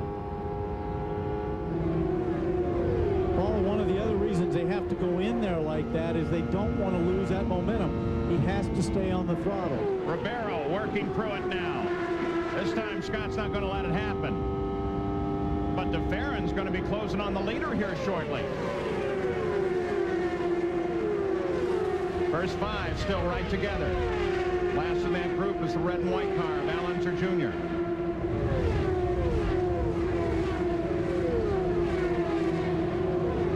And that interval for Zanardi, that's almost meaningless. That's measured over on the start-finish line and fluctuates wildly as they go through the corners.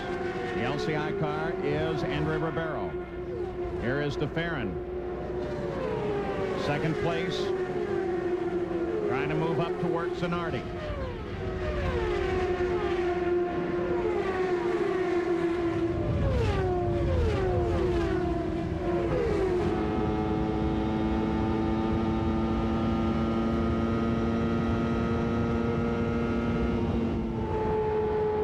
Looking back from Scott Pruitt at Ribeiro. You were just on board. From Ribeiro's point of view,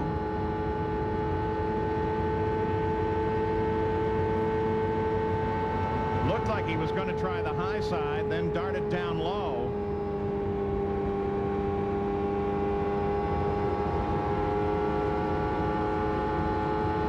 This view always astonishes me at how much they dart back and forth.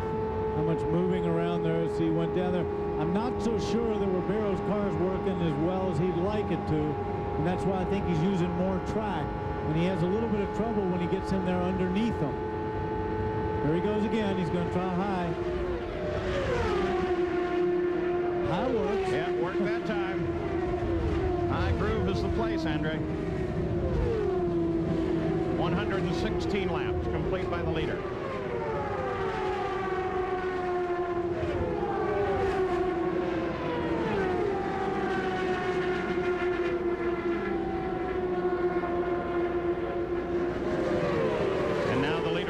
Begins to overhaul slower traffic for the first time in this segment.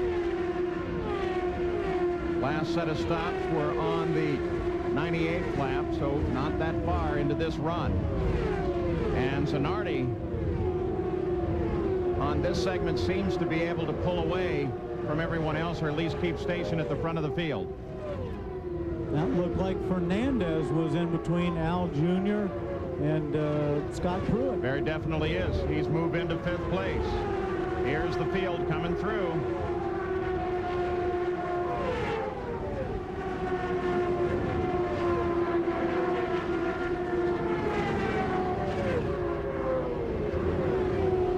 Zanardi, the red target car, the leader of the race, and pulling that lead out now to 1.1 second.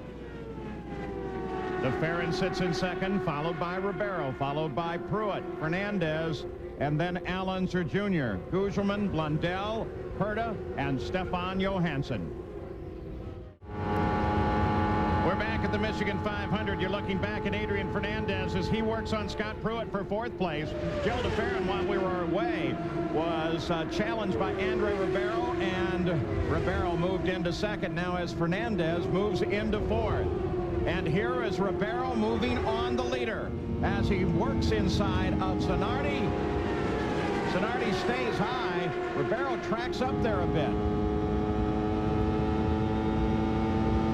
On board Ribeiro, Zanardi lies just ahead. DeFerrin is closing.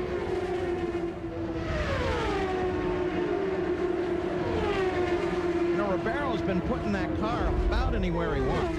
Well, he had been, but I just looked at him there. He looked like he pulled out of the draft in there because he was probably losing some air to that nose. If he's got a little bit of a push there, that disturbed air will give it to him worse. That was Hero that he just flashed past there to show you a difference in relative speed. Hero's down running 18th place right now.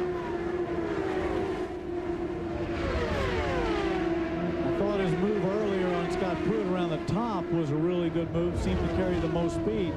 But Zanardi's running up there as well, so he can't give him that road. Traffic an issue now. Davy Jones ahead of Ribeiro alongside of Zanardi.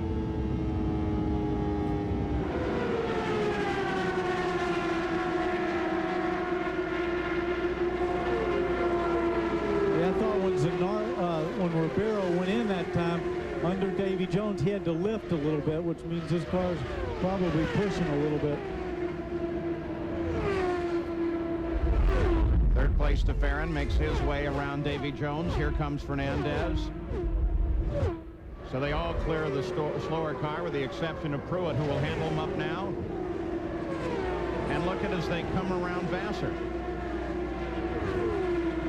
Vassar just not performing this race. Whoa, up against the wall. Oh, no. Unbelievable. Leader of the race, Alex Zanardi, pushes high into the wall, and his day is over. Ribeiro will take over the lead under yellow. That's Chip Ganassi, his owner. Oh, boy, just that. And that's what we talked about. Just, I mean, a lapse of a millisecond, and that'll happen. And Here I think this came from traffic. He's going up high, goes around, car's moving up just a little bit, gets in that gray. That's all. Boy. That's all it took. It's all it took. Once he got in the gray, just like we saw a while ago in Moreno, you just get in that gray. You got a little pushing up there. Look at him. He knows right there that he threw it all away. Obviously, Alex is okay as he climbed out of the car, but he is frustrated beyond belief. He tells the crew, yeah, I'm fine. That's as fine Dr. as one Terry can Trammell. be. Yep. Boy, what a terrible disappointment for Zanardi. Dominated here, was very powerful here in the US 500 on the 26th of May. Powerful here again today, and then just that quickly, a brush with the wall that is devastating to the car.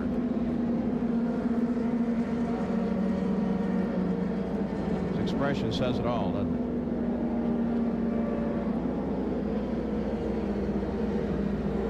it? So Ribeiro will take the lead under yellow as we look at it from Vassar's onboard camera.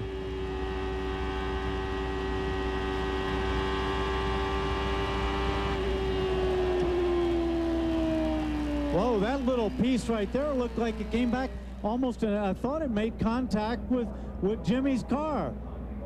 Watch this, a piece comes off, the wing comes back there. I think it, and the tire, but look at this wing piece. Comes back, no, missed. What's that? Yes. Oh, that. What? Oh, and oh over. My goodness. And hit, look at tore. They take off the end plate on the rear wing on DeFerrin. Well, I didn't see that earlier. Good call, Danny. Oh. Jack Harut? Well, we've caught up with Alex Zanardi, made the long walk back to pit road.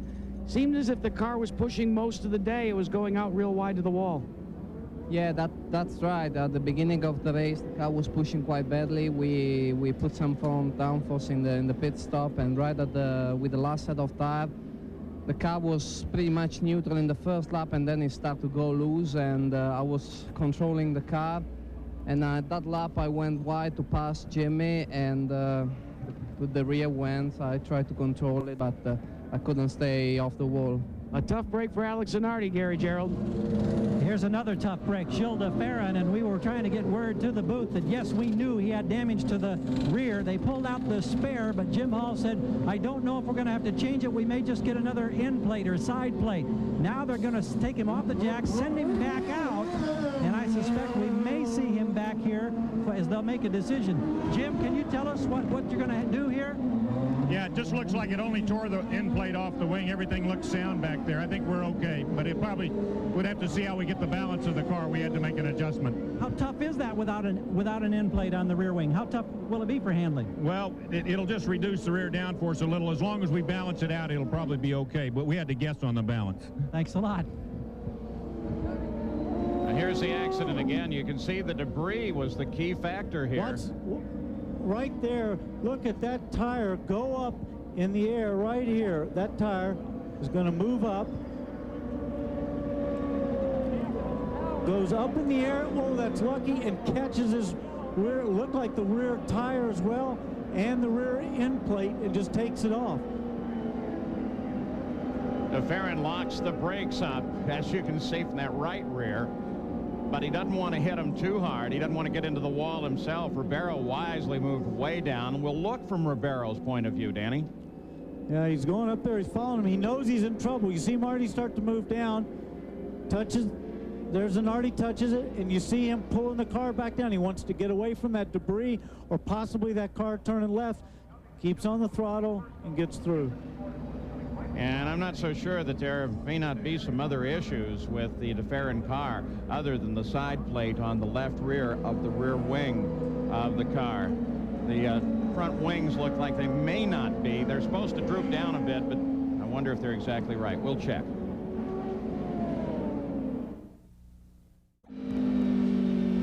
Just like the old Westerns, the Cowboys and Indians are headed south of the border.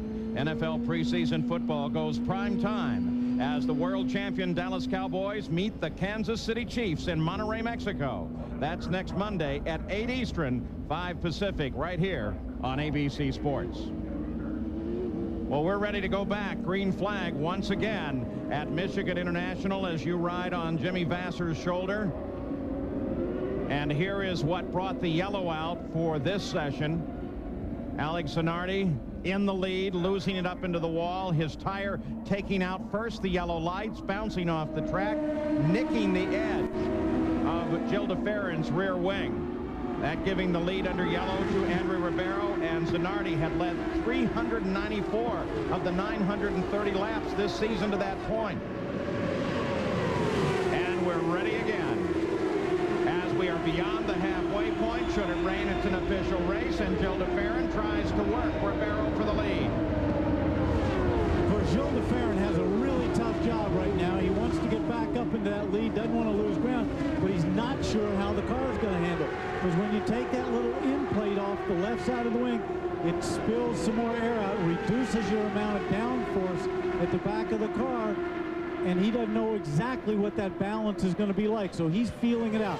See how it's missing on that right over that right rear tire as you look at it, right rear. It's the left rear. The end plate, which is a small square piece, is missing. Robbie Gordon's right behind DeFerrin. The Valvoline car, he's been struggling, that red, white, and blue machine, and sits in 13th place off of the leader lap. Ribeiro led 68 laps last year in the Michigan 500, was sidelined finally with electrical failures.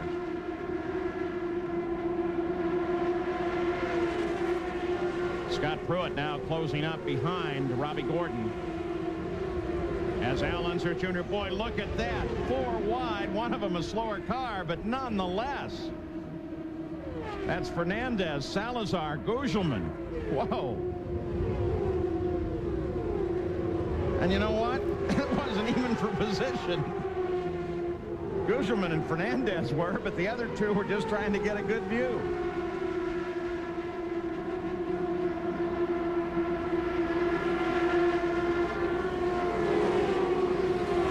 In there.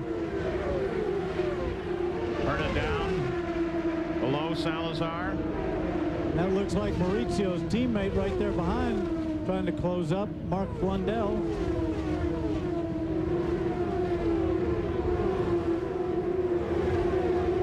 Ryan Herta, the white, yellow, and black car, 7th place right now. They all clear Eliseo Salazar. There's Eliseo coming ahead forward now. There's Scott Pruitt. Pruitt working on DeFerrin, and Pruitt to 2nd place. And here comes Fernandez challenging Unser Jr.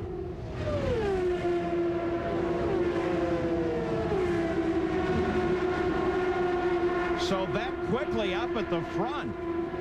The position swapped again. Doesn't affect the lead of the race, but Scott Pruitt comes by in 2nd place. DeFerrin is 3rd, then Fernandez, then Unser Jr. That's the top 5.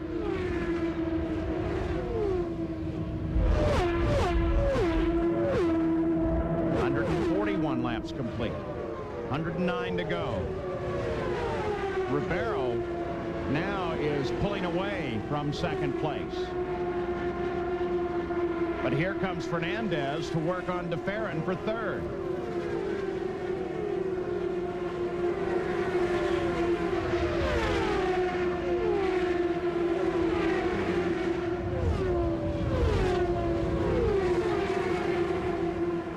it seems that Fernandez can put the car about anywhere he wants. You can see the track of Gilles de Ferran as he falls a bit backwards from the leader in the last laps. And here comes Fernandez, takes the position, moves into third. Well, of course, we saw Fernandez earlier. He had that little spin, then he dropped back. I think he got back as far as about 12th spot, but he's working his way back up, and he's obviously been hooked up most of the day.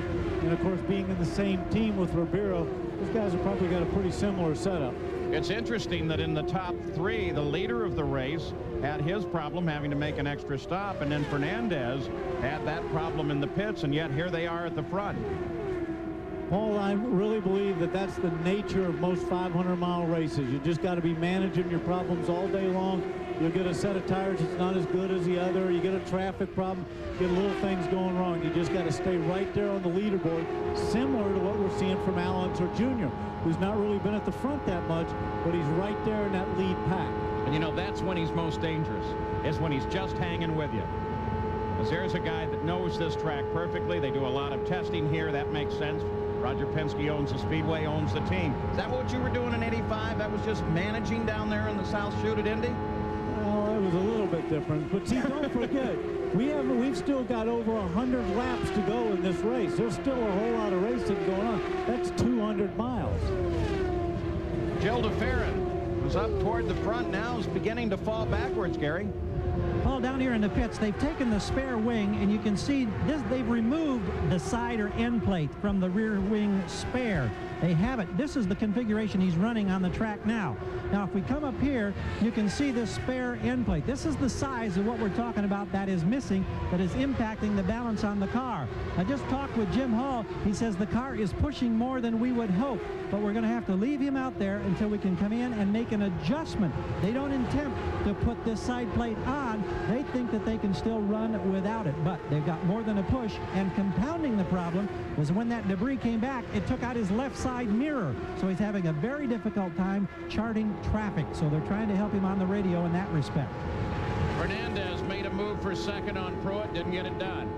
I'm telling you that one of his biggest problems is the left side mirror, because with the wall on the right side, almost all your traffic is on the left side, so he has to really be alert the rest of this time.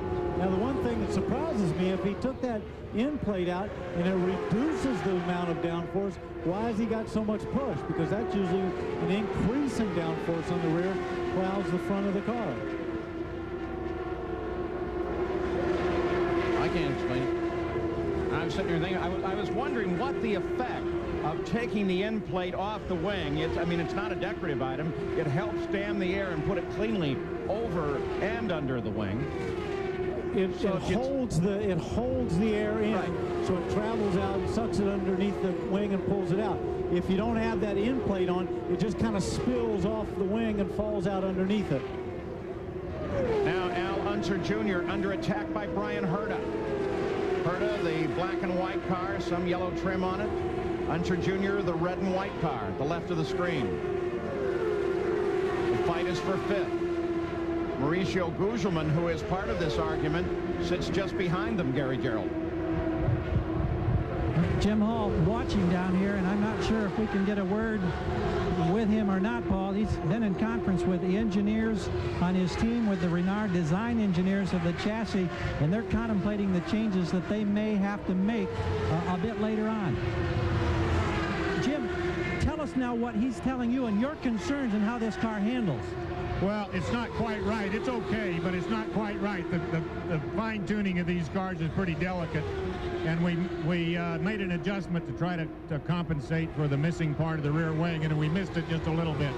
But he's all right. He's out there running, and we got a couple of more stops. We'll readjust it before the end of the race, and I think we'll get it right back. Now, when you're talking about an adjustment, you talk about a front wing adjustment that alters the weight on each corner of the car? Yeah, I'm talking about a front wing adjustment. Okay, thanks, Jim. Interesting process going on down here for Gilles de Ferran. Interesting process going on the race course as we've been watching the battle between Herta, Unser Jr. and Gugelmin. And Gugelmin made the most of it a minute ago and continues to work it as he came out, put the car way low, came around. They were 3 wide at one point. Now he's working on Al Unser Jr. And this is for 5th place. And Al Jr. is not giving up that spot easily. Skies overhead, by the way, have cleared a little bit. Not to say the clouds have gone away, but it's a bit brighter. Ribeiro was under attack for just a second there by Fernandez, but then Fernandez lost momentum and had to fall backwards. And Brian Herta, who was in the middle of this fight, when he lost momentum, both Gugelmin and Blundell were able to get around him, pushing him back to 8th. Now here comes Gugelmin big time, takes advantage of the slower traffic ahead. Al Unser Jr. gets bottled up, and Gugelmin moves forward. At the same time, here comes Blundell moving inside of Unser Jr. And Blundell comes past. It looks like he took advantage of that too. It looks like Al Jr. had to lift a little bit because of that slower car up in front of him, and everybody got a run on it. I don't know. That's not like Al to get caught like that, because here comes Herta. I'd have to say that we've got something more to do with a mechanical issue on little Al's car than the slower car that was blocking for him. Wasn't blocking, but was certainly positioned ahead of little Al for a moment. Last lap 2:19 compared to the 2:28, which was his fastest. So Al Unser Jr. is obviously suffering from some problem here, as Gugelmin, Blundell, and Herta all come around him. Stefan Johansson is now lining up behind Unser Jr. in 9th place. Good run for Stefan. Christian Fittipaldi is 10th. Jackaroo? Well, Gilles de Ferran may be running without a mirror, but he does get some assistance, because this year, up on top of the grandstands and at every IndyCar race, they can utilize spotters. That spotter can help de Ferran working the traffic. Tell him when he's clear or when traffic's coming up. And if they got a good play-by-play up there, they can probably talk him all the way around the circuit. Gary Gerald?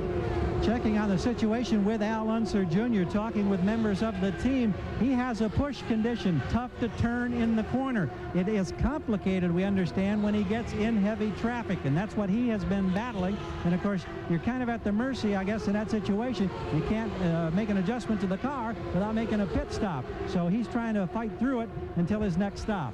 I'd say it's a serious problem. 19th place Parker Johnstone just moved inside and around Unser Jr. So while it's not a pass for position, it was costly. This is, of course, on board Stefan Johansson as you look forward to Little Al. So the leader is still Ribeiro. We'll be back after these messages and a word from our ABC stations. ABC Sports coverage of the Michigan 500. Brought to you by Bosch Platinum, the ultimate spark plug. The all-new Ford F-150. Strength after strength after strength. Restore, manufacturers of innovative products for your car and truck. And Target. At Target, you can expect more and pay less.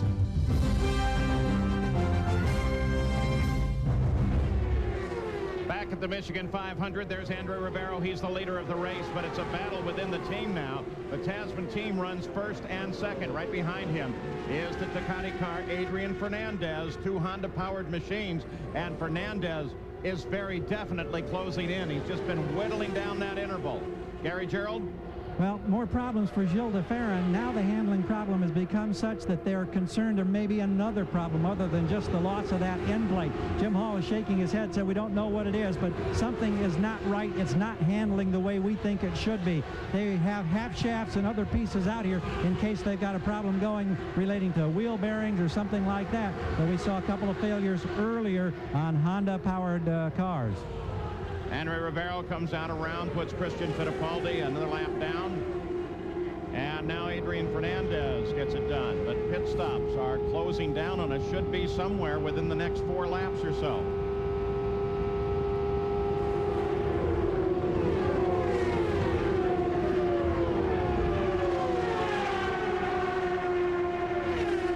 Fernandez, the winner 2 weeks ago at Toronto. So often, Danny, when we see a guy take a win, it really gives him a boost of confidence, and suddenly he's performing better. That's right. But he's been performing well all year, and it's taken him a while to get used to this team and so forth. But it also helps the team perform better as well. They get pumped up.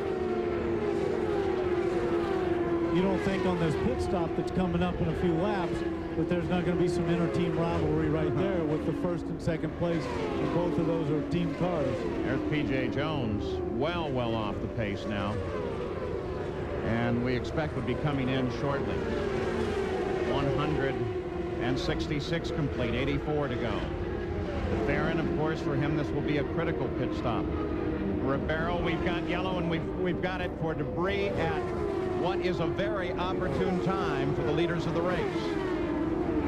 Of course, not only will DeFerrin have to make the change on the wing if they care to do so. The report is that there's the reason for the yellow. That looks like a pad from the cockpit. Pits are closed for the moment until they gather the field up behind the PPG pace car. The leader of the race will lead them down in as the leaders can stop first. Paul, that pad that you called, see right here on this shot, Ribeiro's helmet, and then just between them, that black area before the bodywork, there's pads in there to protect them against an incident, also to give them some support around these left-handed corners all afternoon, and that could have just blown out of the car. So with the yellow for debris coming at the perfect time, you can see they have put some flag people out by the yellow lights to accommodate the fact that one set of yellows coming off of 4 were lights out when the tire got up into it after Zanardi's accident. So IndyCar has quite wisely put some people out with flags at several of the positions now. Several times they do have people there, but they've added at least one to make sure that it is quite clear when they go to the yellow flag. Now, as they come down the backstretch behind the pace car, the pits are open to the cars on the lead lap. This is going to be critical. You're going to see the Tasman team, those two cars stop together. Remember, Scott Pruitt had a great stop under the Patrick team. He is running in 3rd right now. Will he be able to improve his position? And we'll be keeping an eye, of course, on Gilles DeFerrin and what they decide to do about that car. He's fallen back to 7th with his troubles. This is a time for these two teams to shine. That's Ribeiro's crew closest to us, and right next to them, of course, is Fernandez's crew. You think those hearts aren't pounding? But all these teams practice this constantly. Now Ribeiro finally can pull free and leads the front of the field down to the pits. And as Andre Ribeiro leads his teammate in, let's go to Jackaroo. We'll be calling Ribeiro and Fernandez. You talk about the team. Well, there is no team right now. It's up to these two gentlemen. One from Brazil, he snacks it up front. Andre Ribeiro, who has won before. They're going to change all 4 tires. In the meantime, taking a look, Gilles DeFerrin is in, Gary Gerald. Yeah, right now it's routine service, tires and fuel, but they also have the 4 screws in place on the end plate, and now the crew hops over the wall. Gary, Ribeiro is away, but Fernandez is having a problem. Adrian Fernandez is not able to get the car in gear. Now they've stalled the car. They're going to have to go back and restart it. That moves Scott Pruitt into 2nd. You can see that just a total disgust on the side of the crew. He stalled it again. They're having trouble with the gearbox. They're going to go back again, try to start it, try to calm things down. Let's check back in with you, Gary. We'll update you. 40 seconds and counting. They got the old bolts out that were sheared off. Now they're hammering home the new bolts.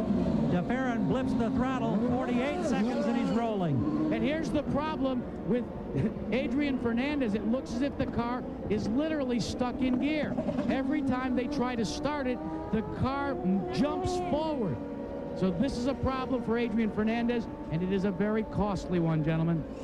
From 2nd place into serious trouble, Scott Pruitt with an 11.9-second pit stop would have gotten him anyway as he came out, and Pruitt moved into 2nd place. Now the question, though, is we're talking 2 cars from the same team, but team members from both teams there for a second. Did they touch the car, and is that a problem? Well, I'm not sure of the rules because I've never seen that happen before, but one of the LCI cars from guys from Ribeiro was actually trying to push the car back into that pit. You're only allowed your guys over the wall touching that car. I'm not so sure that won't bring on a penalty. That was the enthusiasm look at this. of the team. Adrian's in trouble again. I don't think it's going to matter much now, but he's definitely going to go down. Jackaroo? Well, here's the problem. They got it into gear. Now, the way they got it out of gear was they actually put it up on the jack stand. And believe it or not, once they got the car started, they couldn't get it back in gear. So the car stalled. They had to shut it off. They go back to their pit stall once again. And one thing to remember, at the Michigan 500, if one car in a team tends to have a problem, it does tend to show up elsewhere. So now what are they thinking about in Andre Ribeiro's pit? As here is your order after 170 laps of the Michigan 500. Andre Ribeiro in front.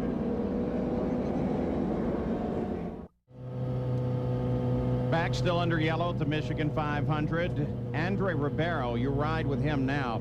Look at this pit summary of the last stops. Ribeiro in and out as first, but Scott Pruitt, his team got him a whole place, moving him up into second. Now, that did happen because I watched Pruitt come out. It has nothing to do with Fernandez's situation.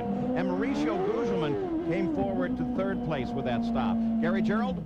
Let's update that situation again on Gilles de Ferran. The biggest problem they had in a 48-second pit stop was getting the broken off bolts or screws out on that left side plate. They then got the thing back on. They got him back out. Jim Hall says, I'm happy our crew got that job done that quickly. We'll see now if the car acts any better. Al Unser Jr. came in and made two significant changes. Half turn on the front wing, trying to take care of that push position he had in traffic. And also, they'd been running without the gurney flap or the wicker bill, that little thin strip on the rear wing. They put one back in on his last pit stop. Let's go to Jack. Well, Gary, it wasn't the gearbox. It was the clutch. Adrian, just to describe the emotions when you thought you had a nominal pit stop, then all of a sudden it just went away. Well, it's a bad feeling because, you know, the guys have been doing a good job, and we've been, without getting desperate, we've been just getting better the car, and I thought I thought I was the fastest at the end there, and I was just taking my time, and, you know, unfortunately this is bad for all of us, but I mean, we are happy because, I mean, we've been working very good, and this is good for the team. What about your teammate? Can anybody handle him now that you're out of the race? It'll be difficult. I think if Andre doesn't do any mistake, he should win this race. Gentlemen? Well, awfully tough luck for Adrian Fernandez as the field still under yellow.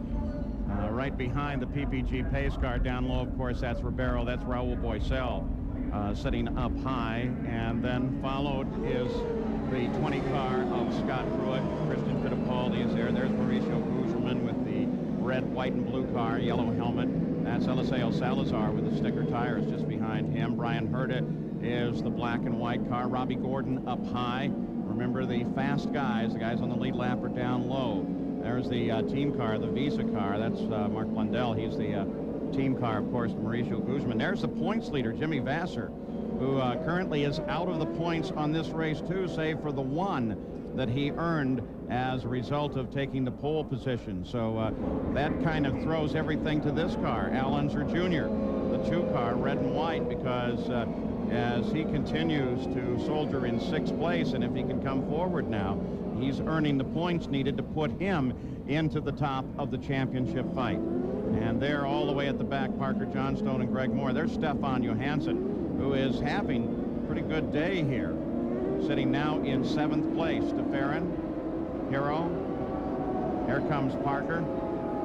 And just behind him, Greg Moore, after a change of the right rear upright on those cars. Both Parker had problems, and certainly Moore had problems. Pace comes up. They come off of 4, waiting for the green to come out, as Ribeiro leads them back to green flag on the 173rd lap.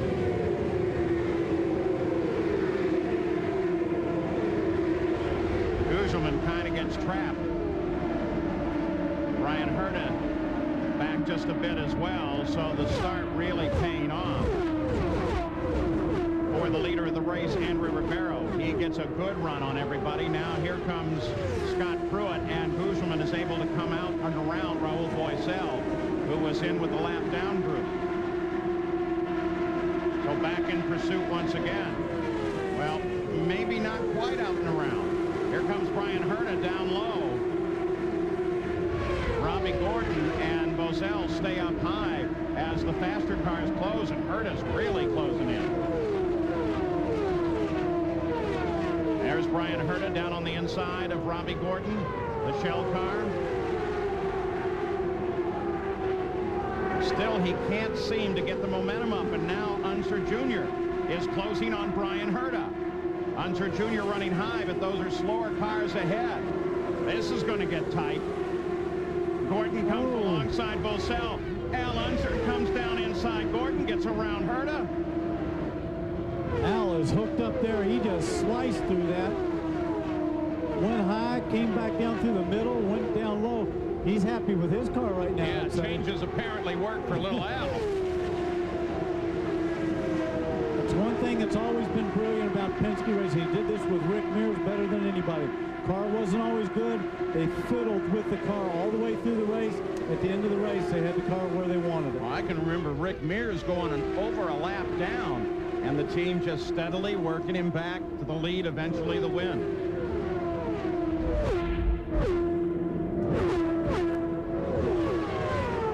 There's DeFerrin. Maybe now we can get an idea as he closes on Brian Herta how much that work benefited him during the last stop. There's DeFerrin. Herta just ahead. That's a fight for position, fight for fifth. Thought they were going to split Robbie for a second there. I think DeFerrin actually thought about going up high. I'm just not so sure that Robbie left him that much room. So Herta gets a little breathing room from Robbie Gordon. Gordon wants to stay in the fight here. Gordon not on the lead lap. Yeah, but Robbie's a racer, and if there's a race to be run out there, he's gonna give it to go. DeFerrin down on the inside, allowing Robbie, but can he hold it and get around Herta? He's working down in that low groove now. I think the fix worked. Now Guzman working on Little Al. As Little Al makes it around Guzman. Al Unser Jr., the fix obviously worked. He is running the fastest laps that he has all day. So Little Al to third around Guzman. Brian Herta in fifth under attack from Gil DeFerrin, though DeFerrin's broken it off for the moment. But at least he is around Robbie Gordon and now has clear sailing to try and catch Brian Herta.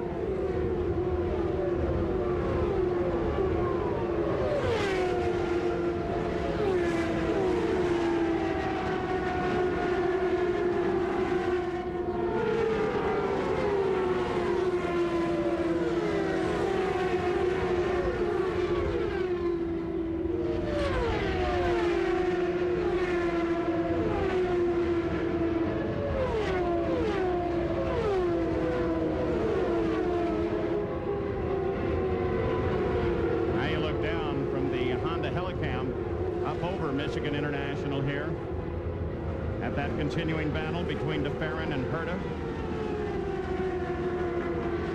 Getting to be that time of the season that there is not only the silly season with regard to drivers, and with Gil DeFerrin, at least at the moment, out of a ride for next year.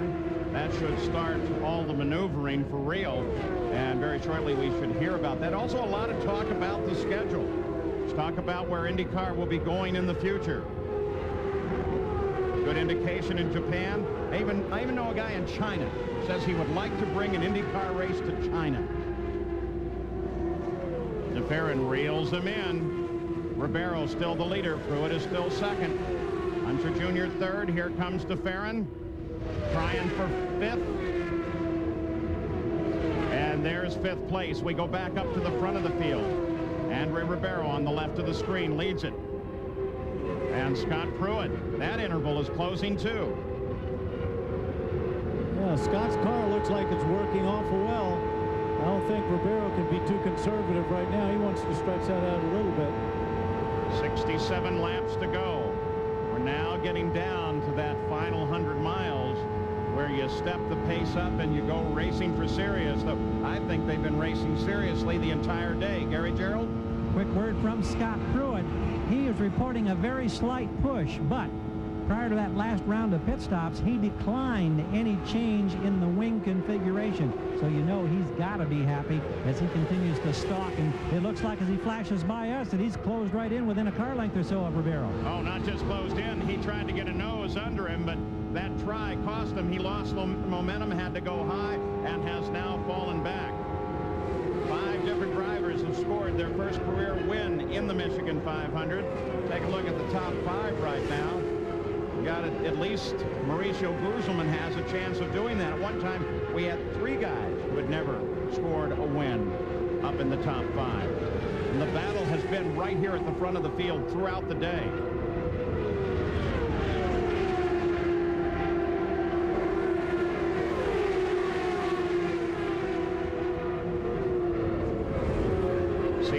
Jr. noted there in 3rd place. Of course, that's a key position to take over the lead in the championship fight. And doing that despite not having won yet this year. Yet, we're at Michigan. Al can win here easily. 186 laps are complete. There is your order. But they're very tight at the front. We'll be right back.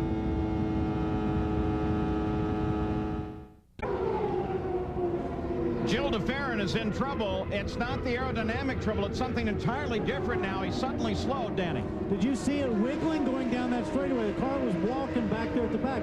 I hope he didn't have some damage from that tire. Might have hit that left rear when it came in and took that wing off. But he had something. Maybe it's just a puncture. So Gil DeFerrin drops off of the pace and heads for the pits. It could be another one of those wheel bearings. We've seen 2 of those so far today. Well, that right rear gets such tremendous loading, and that's why the wheel bearings tend to be a problem there as DeFerrin comes into the Jim Hall Racing pits. See if we can tell by the crew. Right now, they just go routinely, but look at the smoke. You're right. A puff of smoke, that right rear tire. Boy, you were on top of that one. All the load. Right on top of that one. They're going to go to work on it, though. Can you imagine how hot it is down there? Literally hundreds of degrees off the calipers. Back in the field, Raul Boesel, Christian Fittipaldi. They have been battling back and forth for 8. They've been swapping places back and forth. They're really going at it.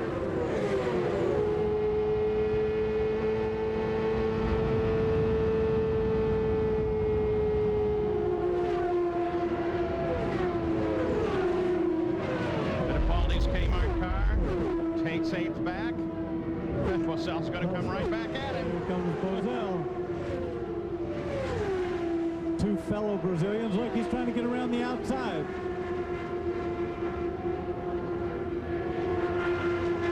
And I think he does it. He's in front of him again. They've been going back and forth like that for several laps now. Now, what about DeFerrin? Jackaroo? Well, Danny Sullivan knows what he's talking about. It was a wheel bearing. They are going to attempt to change it much the same way as we had the rear hub carrier being changed on, I'm out of breath because we ran all the way down here, earlier on Greg Moore's car. But right now, this is an indication of just how important points are. DeFerrin stays in the car. It's going to be, maybe 5 or 10 minutes before they can change this wheel bearing and get it back out. And remember, guys, it's about 400 degrees when you're trying to grab those pieces of metal. And they do have some special gloves to try and help it, but it only helps so much. Look at this fight. Boesel, Fittipaldi keep right at it. And I would guess that they, too, will probably consider a change of the hub carrier, not trying to replace the bearing. No, they'll do the hub carrier. They'll have a complete assembly there with the bearing in it. Interesting, I think all 3 of those cars have been Reynards. Interesting. Jackaroo? That's exactly what they've done. One of the great things about these crews, in the back of their pit area, they have all of the replacement parts already preset. It's impossible to change a wheel bearing in that amount of time. Easier to change the entire hub. They've taken the faulty hub off, and now they're beginning the process of putting the new hub on Gil DeFerrin's car. Well, Christian Fittipaldi has made the better of this battle for 8th place for the moment. Further update now, though, on Emerson Fittipaldi. And once again with Dr. Steve Olva, you have an update now on Emerson? Yeah, I do, Gary. He has a fracture of the 7th cervical vertebrae, and he also has a partial collapse of the left lung. Neither of these are life-threatening injuries. He is moving all of his extremities, which is good. He's being transferred now from Foot Hospital in Jackson to the Spinal Cord Center in Ann Arbor, St. Joseph's Hospital. But as I said, I want to make known that he is moving everything, but he does have a fracture of the 7th cervical vertebra. Now, is this at all similar or dissimilar to the injury that Paul Tracy suffered yesterday? It's similar in that it's a neck fracture, but this is more serious because it involves the entire vertebra. But as of now, there's no impingement on the spinal cord, but it is something that's going to need to be fixed. Now, any indication how has this made this impact his driving season? Well, it's going to impact the season, and I really can't say now because we have not seen the x-rays, but Dr. Trammell and I will be going to the hospital after the event, and after we see the x-rays, we'll be able to determine more about that at that time. Thanks again, Steve. Thanks, Gary. Well, let's go up with Stefan Johansson, who's having a great run in 7th place, maybe the best run of the season for him with the Alumax car. So as a result, we have 2 drivers, Emerson Fittipaldi and Paul Tracy. Both of their cars are prepared in Reading, Pennsylvania at the Penske organization, but that are possibly in doubt, not just for the rest of the next race, but the rest of the season. Well, that's right. I don't want to be alarming there, but they both have some injuries that could keep them out of a car for a while. You know Emerson pretty well. Is he getting close to retirement? Well, I don't think so. I mean, he's one of those special people. You know, he's still having a go, and he's in there, and he's doing a great job. And he's physically very fit. He really takes care of himself. He watches his diet. He has somebody who cooks for him. You know, if he can come back, he will. But as I can attest, the older you get, your body doesn't respond quite the way it will to a 20-year-old. Stefan Johansson down inside of Raul Boisel. Of course, that's not the battle for position. Stefan Johansson's target is actually Mark Blundell, who is ahead a bit on the circuit. 60 now, 50 to go, 50 to go. We just crossed over the 200 lap.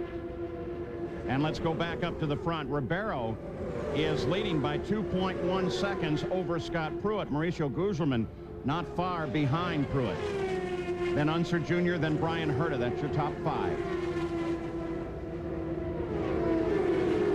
Remember, Ribeiro performed so well on the oval at Rio, an oval that as we left there, they were talking about perhaps trying to lengthen that circuit for next year, take it up to maybe 500 kilometers. Be an interesting distance. Ran at 400 this last year.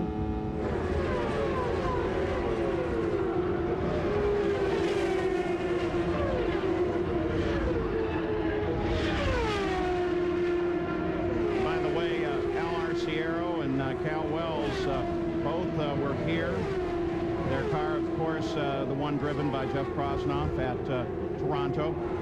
And they're not racing here this weekend out of respect to Jeff, but they do anticipate being back, running just as soon as they can. They have not yet indicated who might be in the car.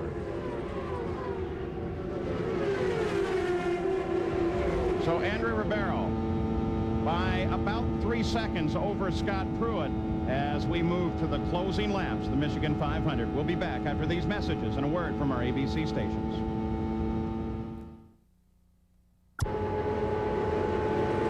Saturday on a special edition of ABC's Wide World of Sports, the Indianapolis Motor Speedway welcomes the stars of stock car racing. Defending champion Dale Earnhardt battles NASCAR's finest at the Brickyard 400. And then experience auto racing a whole new way. History is made as 12 identical Firebirds run under the lights at Charlotte in the International Race of Champions. The action begins at 1 Eastern and Pacific here on ABC Sports. So nothing has changed since we've left you, but Jill DeFerrin finally is able to pull it out, but then almost immediately, is this back in? Yes, it is. Jill DeFerrin, so they did get the upright changed, but apparently he's found something he didn't like at the front of the field. Andrew Ribeiro is not under challenge right now, but Scott Pruitt is, as Mauricio Guzman is closing on Scott Pruitt for second place. Now that's Pruitt, who is moving down to the inside of the track, and the yellow helmet just behind him going high around Robbie Gordon. That's Mauricio Guzman. Look at the moisture building up here, Danny. That's nothing significant. That's just blowback from the engine, isn't it? I would think so. We've got no moisture in the air. It could just be a little bit of that coming out. But what I'd like to make up is if that's Mauricio Guzman, what happened to Little Al? He was in third in front of Maurizio. I look out the window, and he's dropped a significant way back. And Maurizio's really turned the pace up. So the leader of the race, we'll check on that, trying to get the order lined up here for you. Mauricio Gugelmin comes out behind Scott Pruitt, and here comes the leader, Ribeiro in. And Paul, this should be his final stop of the afternoon. Take on a full tank of fuel, make a change on the tires. Let's watch and just listen. You can hear him trying to get the revs up. Waiting for the fuel. 17.8 seconds, and he's away. 17 seconds flat.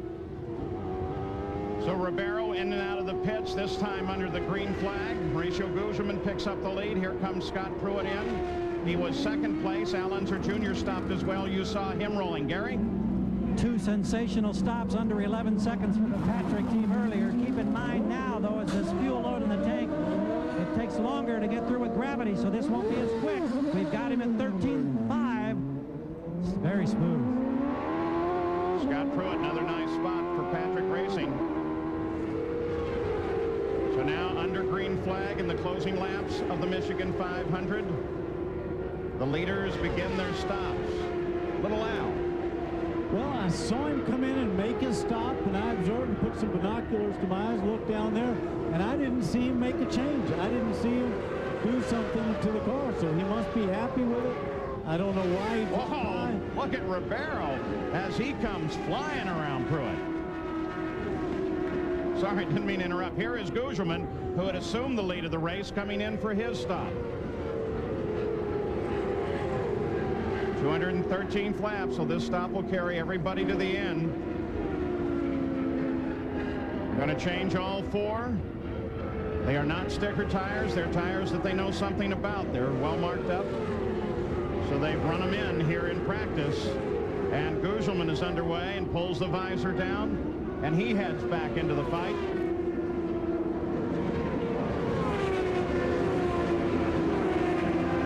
And Mark Blundell, who had picked up the lead behind Gugelmin, missed his pit.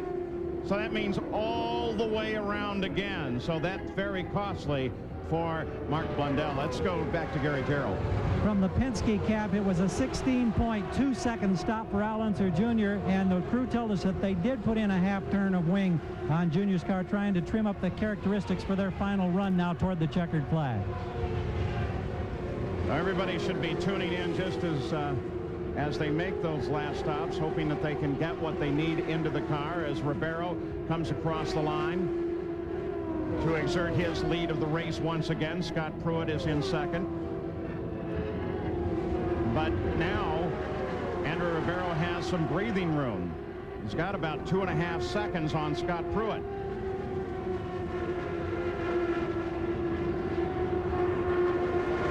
As they come across the line now, here is Ribeiro at the line.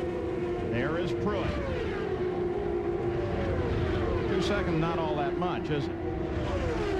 At 200 miles an hour, 2 seconds is 200 yards. So you figure they're going a little bit faster than that, it's a little over 200 yards.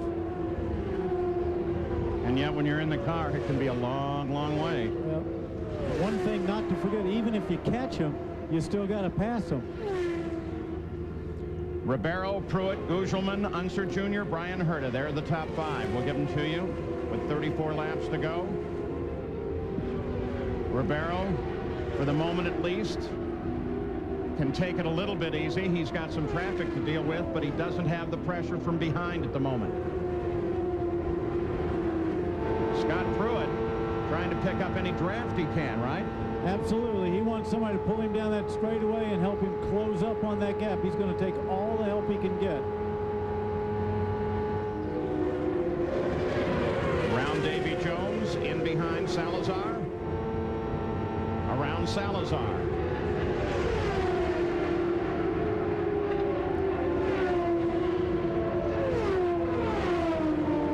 And the interval's coming down a little bit now. In fact, he may have trimmed a full half a second off on that lap. You also get a glimpse of Mauricio Gugelmin in third back there now. Unser Jr. is fourth, Herta fifth, 19 seconds back from the leader.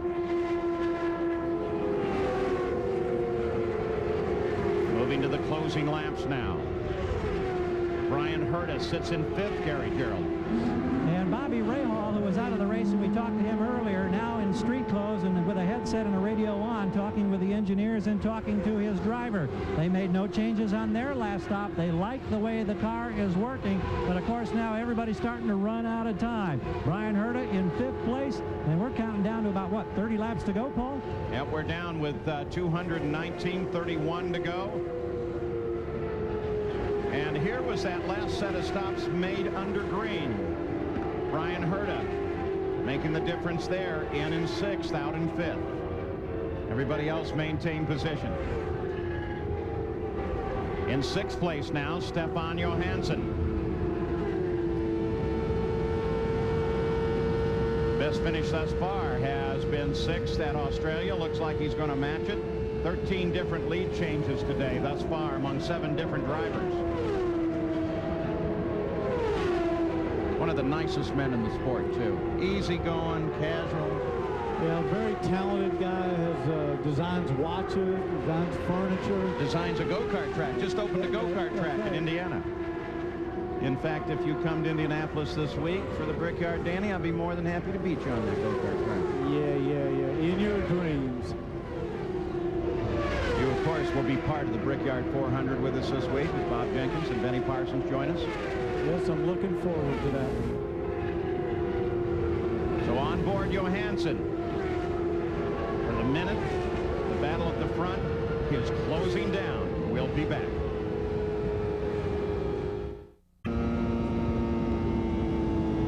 Tomorrow night on ABC, Dick Clark and Suzanne Summers host an hour of real people and real marriage proposals that'll make you laugh and warm your heart. Will You Marry Me 3? And then Emmy winner Marcy Walker has videotaped the wrong affair at the wrong time and in the wrong place. Overexposed, the Monday night movie here on ABC. Andrew Ribeiro, the leader of the race. He's up right behind Greg Moore, but right behind him is Scott Pruitt. Battle for the lead, closing laps, Jack Arute. Update you on Christian Fittipaldi. He lost his right front wing. Didn't make any contact. It just flew off. Gary Gerald, he came in and changed it. 24 to go now. Scott Pruitt beginning to work on Ribeiro. Traffic beginning to be a factor. Pruitt's closed down in the last few laps. He was 2.5 seconds back. He's closed in. We'll look back from Ribeiro's car. Scott Pruitt, there he is, out and around Greg Moore. And look at him come flying. Whoa, down the outside, but can he stay there with DeFerrin in front of him? What's he going to do? Can he drop down, get around him? He has to come in behind Ribeiro. But if he keeps the momentum going, can he go around on the outside? Remember the battle last year? Al Unser Jr.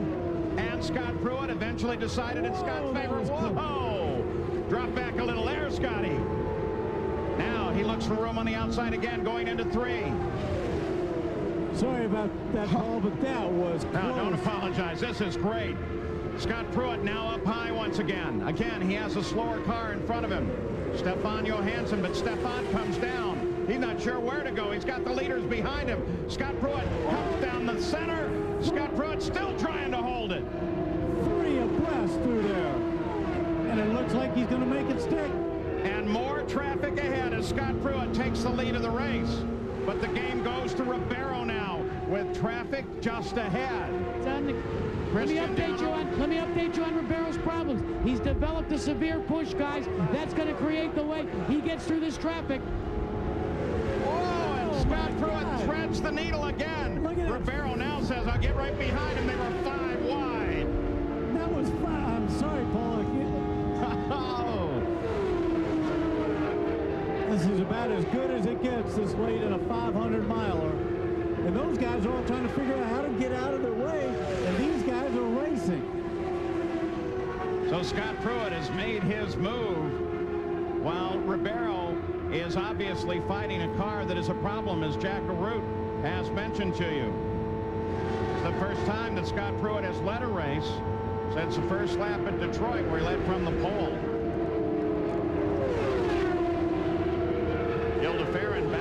pits, his problems continue, Gary. And this time it's all over. Another wheel bearing, it would appear, because there was flame around that right rear wheel, and we see Gilles unbuckling and getting ready to climb out. What a tough day it's been.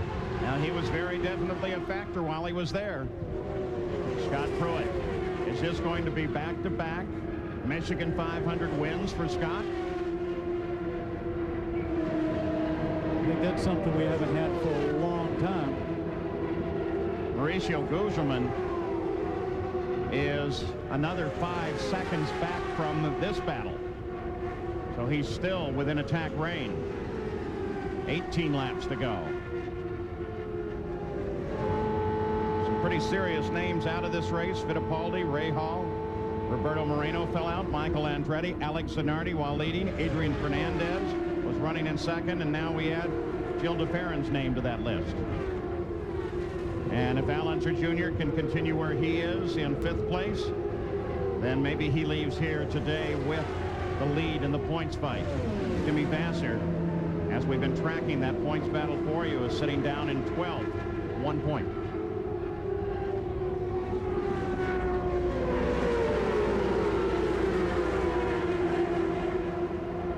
Now Scott Pruitt closing down on Little Al.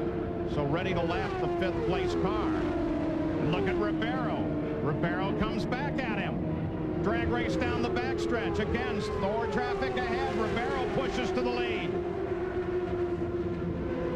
That slower traffic just in front of him is Mark Blundell, who just passed Little Al. Back from the leader, Ribeiro.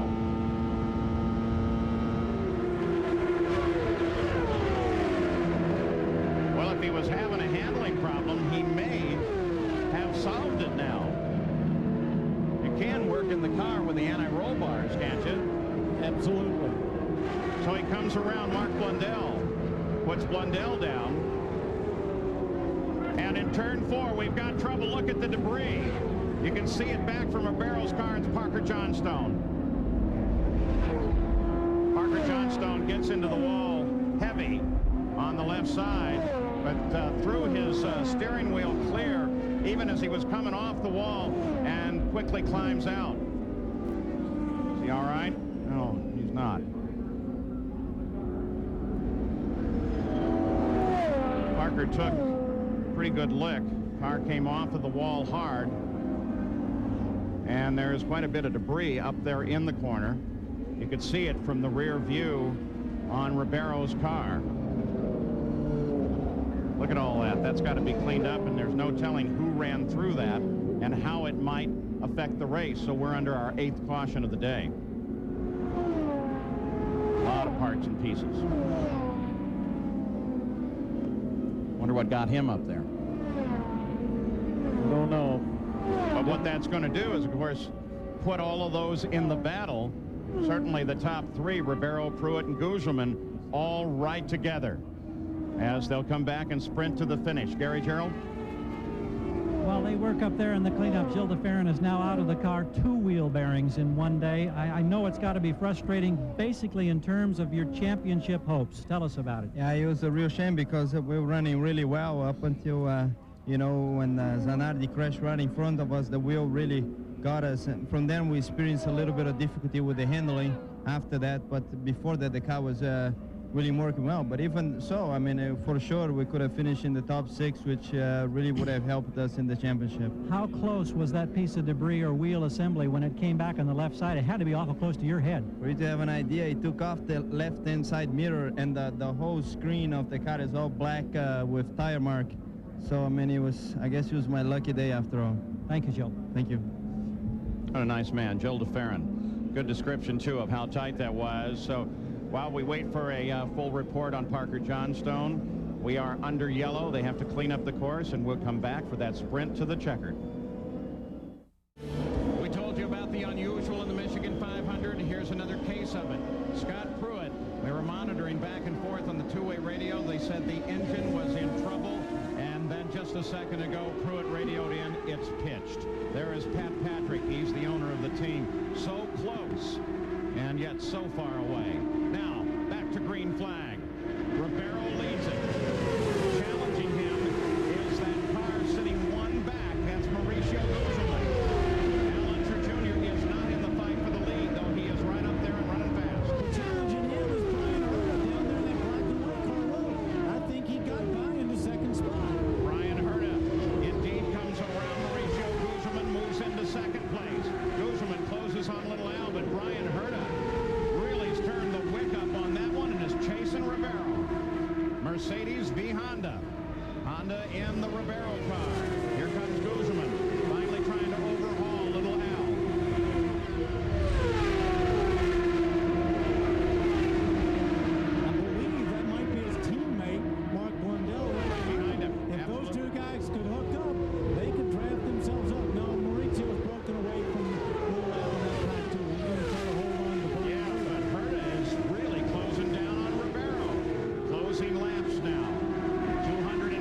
they flashed across the line, it goes to 6 to go.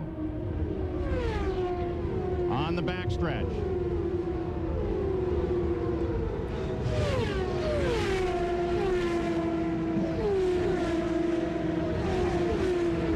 Of course, Paul, he's got 6 laps to catch him. Now it'll be, when they come across now, it'll be 5 to go.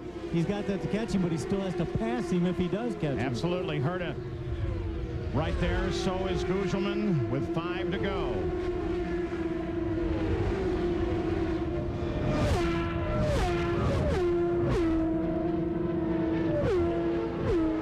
Three-way battle for the lead on the backstretch.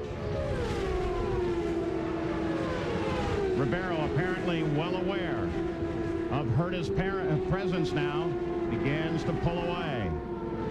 Across the line with 4 to go.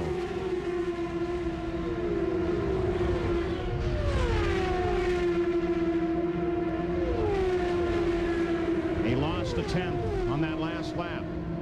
Ribeiro was able to pull out away from Herta. But it looks like Big Mo's closing down on Herta. You know he's running that wide open the whole time right now. Ribeiro giving it as fast as he can, running the fastest laps of the 3 right now.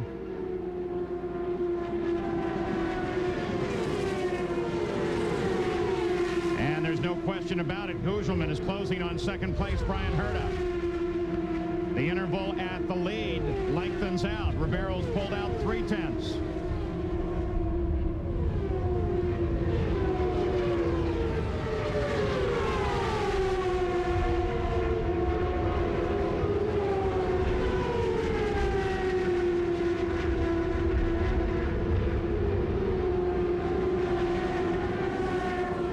Is on the fight for second with 2 laps to go.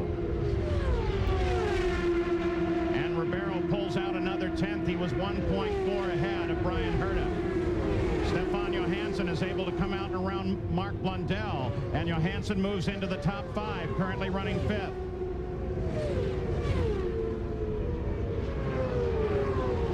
There comes Little Al. There's Johansson, and here comes the white flag. 2 miles to go for Andre Ribeiro. Looking at the second win of the season. Here is Herta right behind him. Gugelman trying to close. Interval remains the same as they come through 2. Off of 2 on the backstretch. There's your top 3 after 500 miles at the Michigan 500. Andre Ribeiro from Brazil heads down into turn 3. Working turn 4. And ahead lies the checkered flag as Andre Ribeiro finishes 250 laps, 500 miles. Second win in a row for the Tasman team.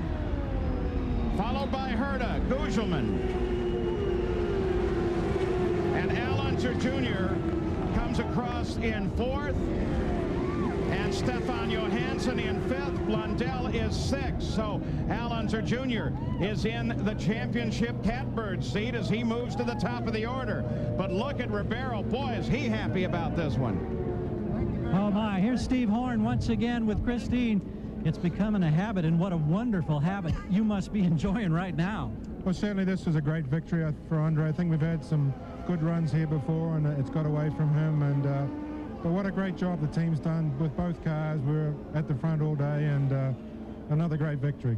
Did you tell these guys anything before the start of this race, any veteran words of wisdom to try to keep them calm and collected? I think, you know, I work with Adrian Fernandez a lot, and both him and Andre said it's a marathon race. We've got to get to the last 50 miles and go from there, and that's what they did. The start this time, in contrast to the start in May. This time it was only Emerson Fittipaldi, but your drivers were very close to all of that. Yeah, Adrian in particular said he only just missed some of the debris, and that's the brakes. I just hope Emerson's okay. See you on the podium and savor another one. 2 in a row. Thanks, Steve. Okay. Hey, you've heard the medical report on Emerson Fittipaldi. Here's just a brief report on Parker Johnstone. He has injuries. They are not life-threatening. That could probably mean almost anything, and we will wait for a further official update on that. As now Andre Ribeiro, after 500 miles at Michigan, takes the win and rolls down toward the winner's circle, makes that right-hand turn, his only one of the day, and he misses it. They're going to have to push the car back to get him into the winner's circle here, but the team will gladly do that.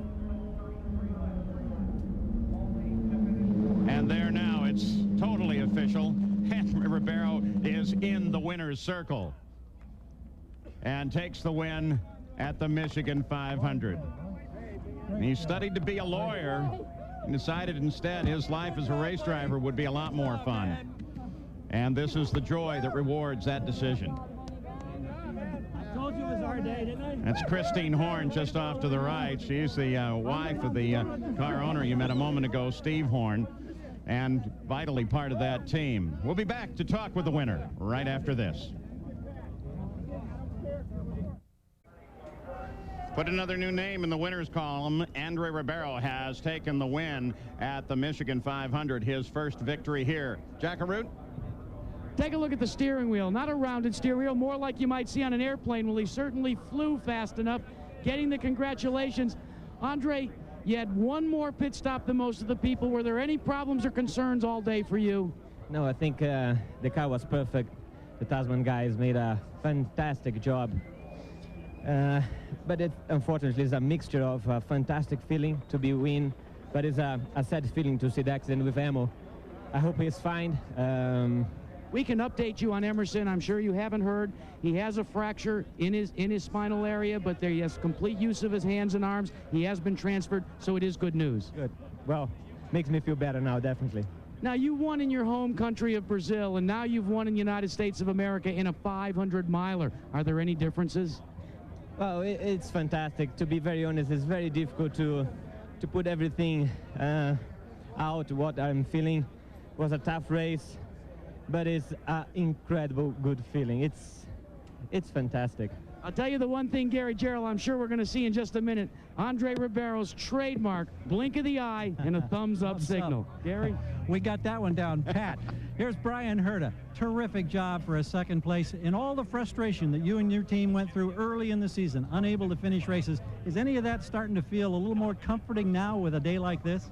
Well, it's getting better, Gary. I think the car was great. You know, Shell really stepped up and helped us this year. And, you know, this is all the work from all the guys in the team and great pit stops, and especially all the guys back home at the shop who don't get to come out to all the races. All their hard work really pays off, and this is for them too.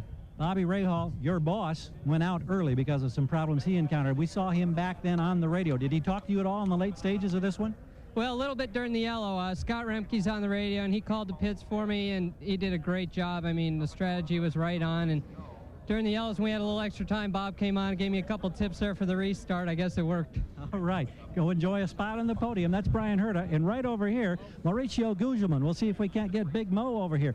You've got to love 500-mile races at Michigan. You were second here in May, and here you are on the podium once again. What's the secret of your success? I think it's my team. The Hollywood Pac West team has a great setup for this place. I'm able to run wide open all the time. Actually, my right leg went today. I had to use my left leg on the throttle because I couldn't feel my right anymore.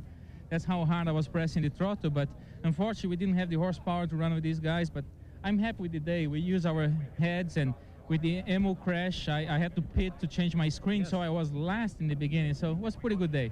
When you see incidents like that, particularly early in the race, do you think, oh no, it's going to be one of those crazy days, or are you able to block all that out?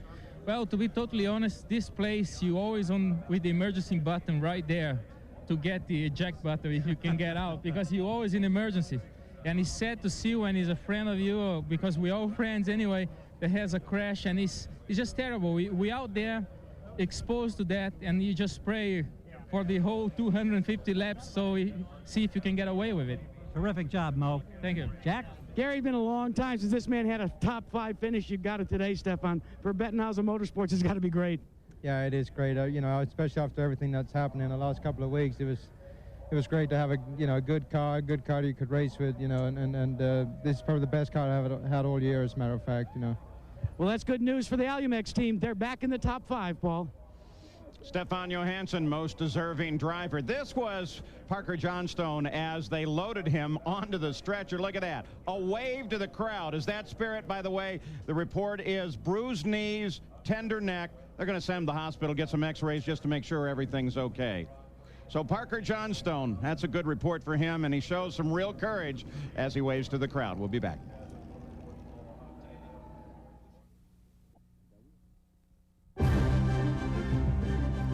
ABC Sports coverage of the Michigan 500. Brought to you by Goodyear, #1 in tires. Miller Lite. When you've got the great taste of an ice-cold Miller Lite, life is good. Texaco Haviland Formula 3 motor oil controls volatility and fights vaporization. And Honda, who offers an impressive family of cars, sport utility vehicles, and minivans. Back in Michigan, it must be especially tough to be in Scott Pruitt's position, only to have an engine let go. Gary? Some of the greatest racing, Paul, you'll ever see, I guess, on the high banks of Michigan. The man who won it last year. I try to describe the disappointment after your great run only to lose power late. Well, I got to say a lot of thanks to the guys. The Patrick guys did a superb job. The tires are great. And again, the engine let us down. I mean, it's been continual. It's been a thorn in our side the whole season long. And again, I feel that, it cost us the race. Worst case, it cost us second. But, our car was hooked up, and I thought we were in a position to win. Hopefully better days. Thanks. Thanks. Paul? Scott Pruitt, as we'll look now at the standings, the unofficial results after the running of the Michigan 500. Brian Herta equaled his best career finish with his second place. Johansson's best finish of the year. Raul Boesel equaled his best finish of the year, and Salazar and Davy Jones are showing for the first time in the points as we look through the entire order. This is the third win of the season for the Tasman team, and the third career win now for Andre Ribeiro, his second of this season. And it's the 8th win of the year for Firestone and the 9th for Honda. And we hope that Emerson Fittipaldi, Parker Johnstone are both okay. Then there is the story of the championship points, and Jimmy Vasser, he's still in the points. Well, Jimmy Vasser, it got more narrow today. Well, it certainly did, Jack. We're fortunate, though, that we didn't fall behind. We had a very ill-handling car all day, and we just stuck with it. We lost our radio. I had 2 flat tires, picked up some debris. I mean, it was just a real long day, but the whole Target Chip Ganassi team kept fighting and kept me in there. It's hard for the driver to keep his composure and keep his fight in him when that's happening, but we did, and we got a few points anyway, but we really need to get back on the wagon to get in the proper points. Perseverance so very important for this man. Well, and single points so very important. The 1 point that Jimmy Vasser took for sitting on the pole made the difference here today in terms of keeping him in the championship fight at the top of the order. He leads Al Unser Jr. by 1 single point as this PPG points fight continues to be terrific. Al Unser Jr. is with Gary. Well, Al Unser Jr. battling, and it looked like after about the 5th pit stop, they got that wicker bill back in the rear, and the car was looking real good. But obviously, it didn't stay that way then to the end. No, I tried to trim it out because I had it understeer all day long and push, and I was reducing the rear downforce. Finally, I just took the whole gurney bill right out of there, and that made it really, really loose in traffic. And so we put it back in, and I added more front wing with the big wicker bill, and just try to give the whole car total downforce, and that made me happy. We were singing along there just wide open all the way around. It seemed like if I could just catch the draft of Ribeiro and Pruitt, then I could have came up to him, but I was just a little bit behind him, and then my car went loose there at the end, and so. But the championship point is tighter than ever. Nice job, Al. Thank you. 1 point behind Jimmy Vasser. Fastest lap of the race, well, Andre Ribeiro at 30.808. Biggest move, Mark Blundell from 21st up to 6th place. And Sully Star is awarded today to Stefan Johansson, who persevered, came forward, finished in 5th place with a 1.38 second margin of victory. But those facts don't tell the entire story of the Michigan 500. Honda still out in the lead in the manufacturers' points battle. And in the Nations Cup, of course, the United States now beginning to be closed upon by Brazil with Andre Ribeiro's win there. The 7th different team to win the Michigan 500 in the last 7 years. A race that it's starting, we told you, always produces the unusual. It has done it again today. 500 miles is a most challenging distance.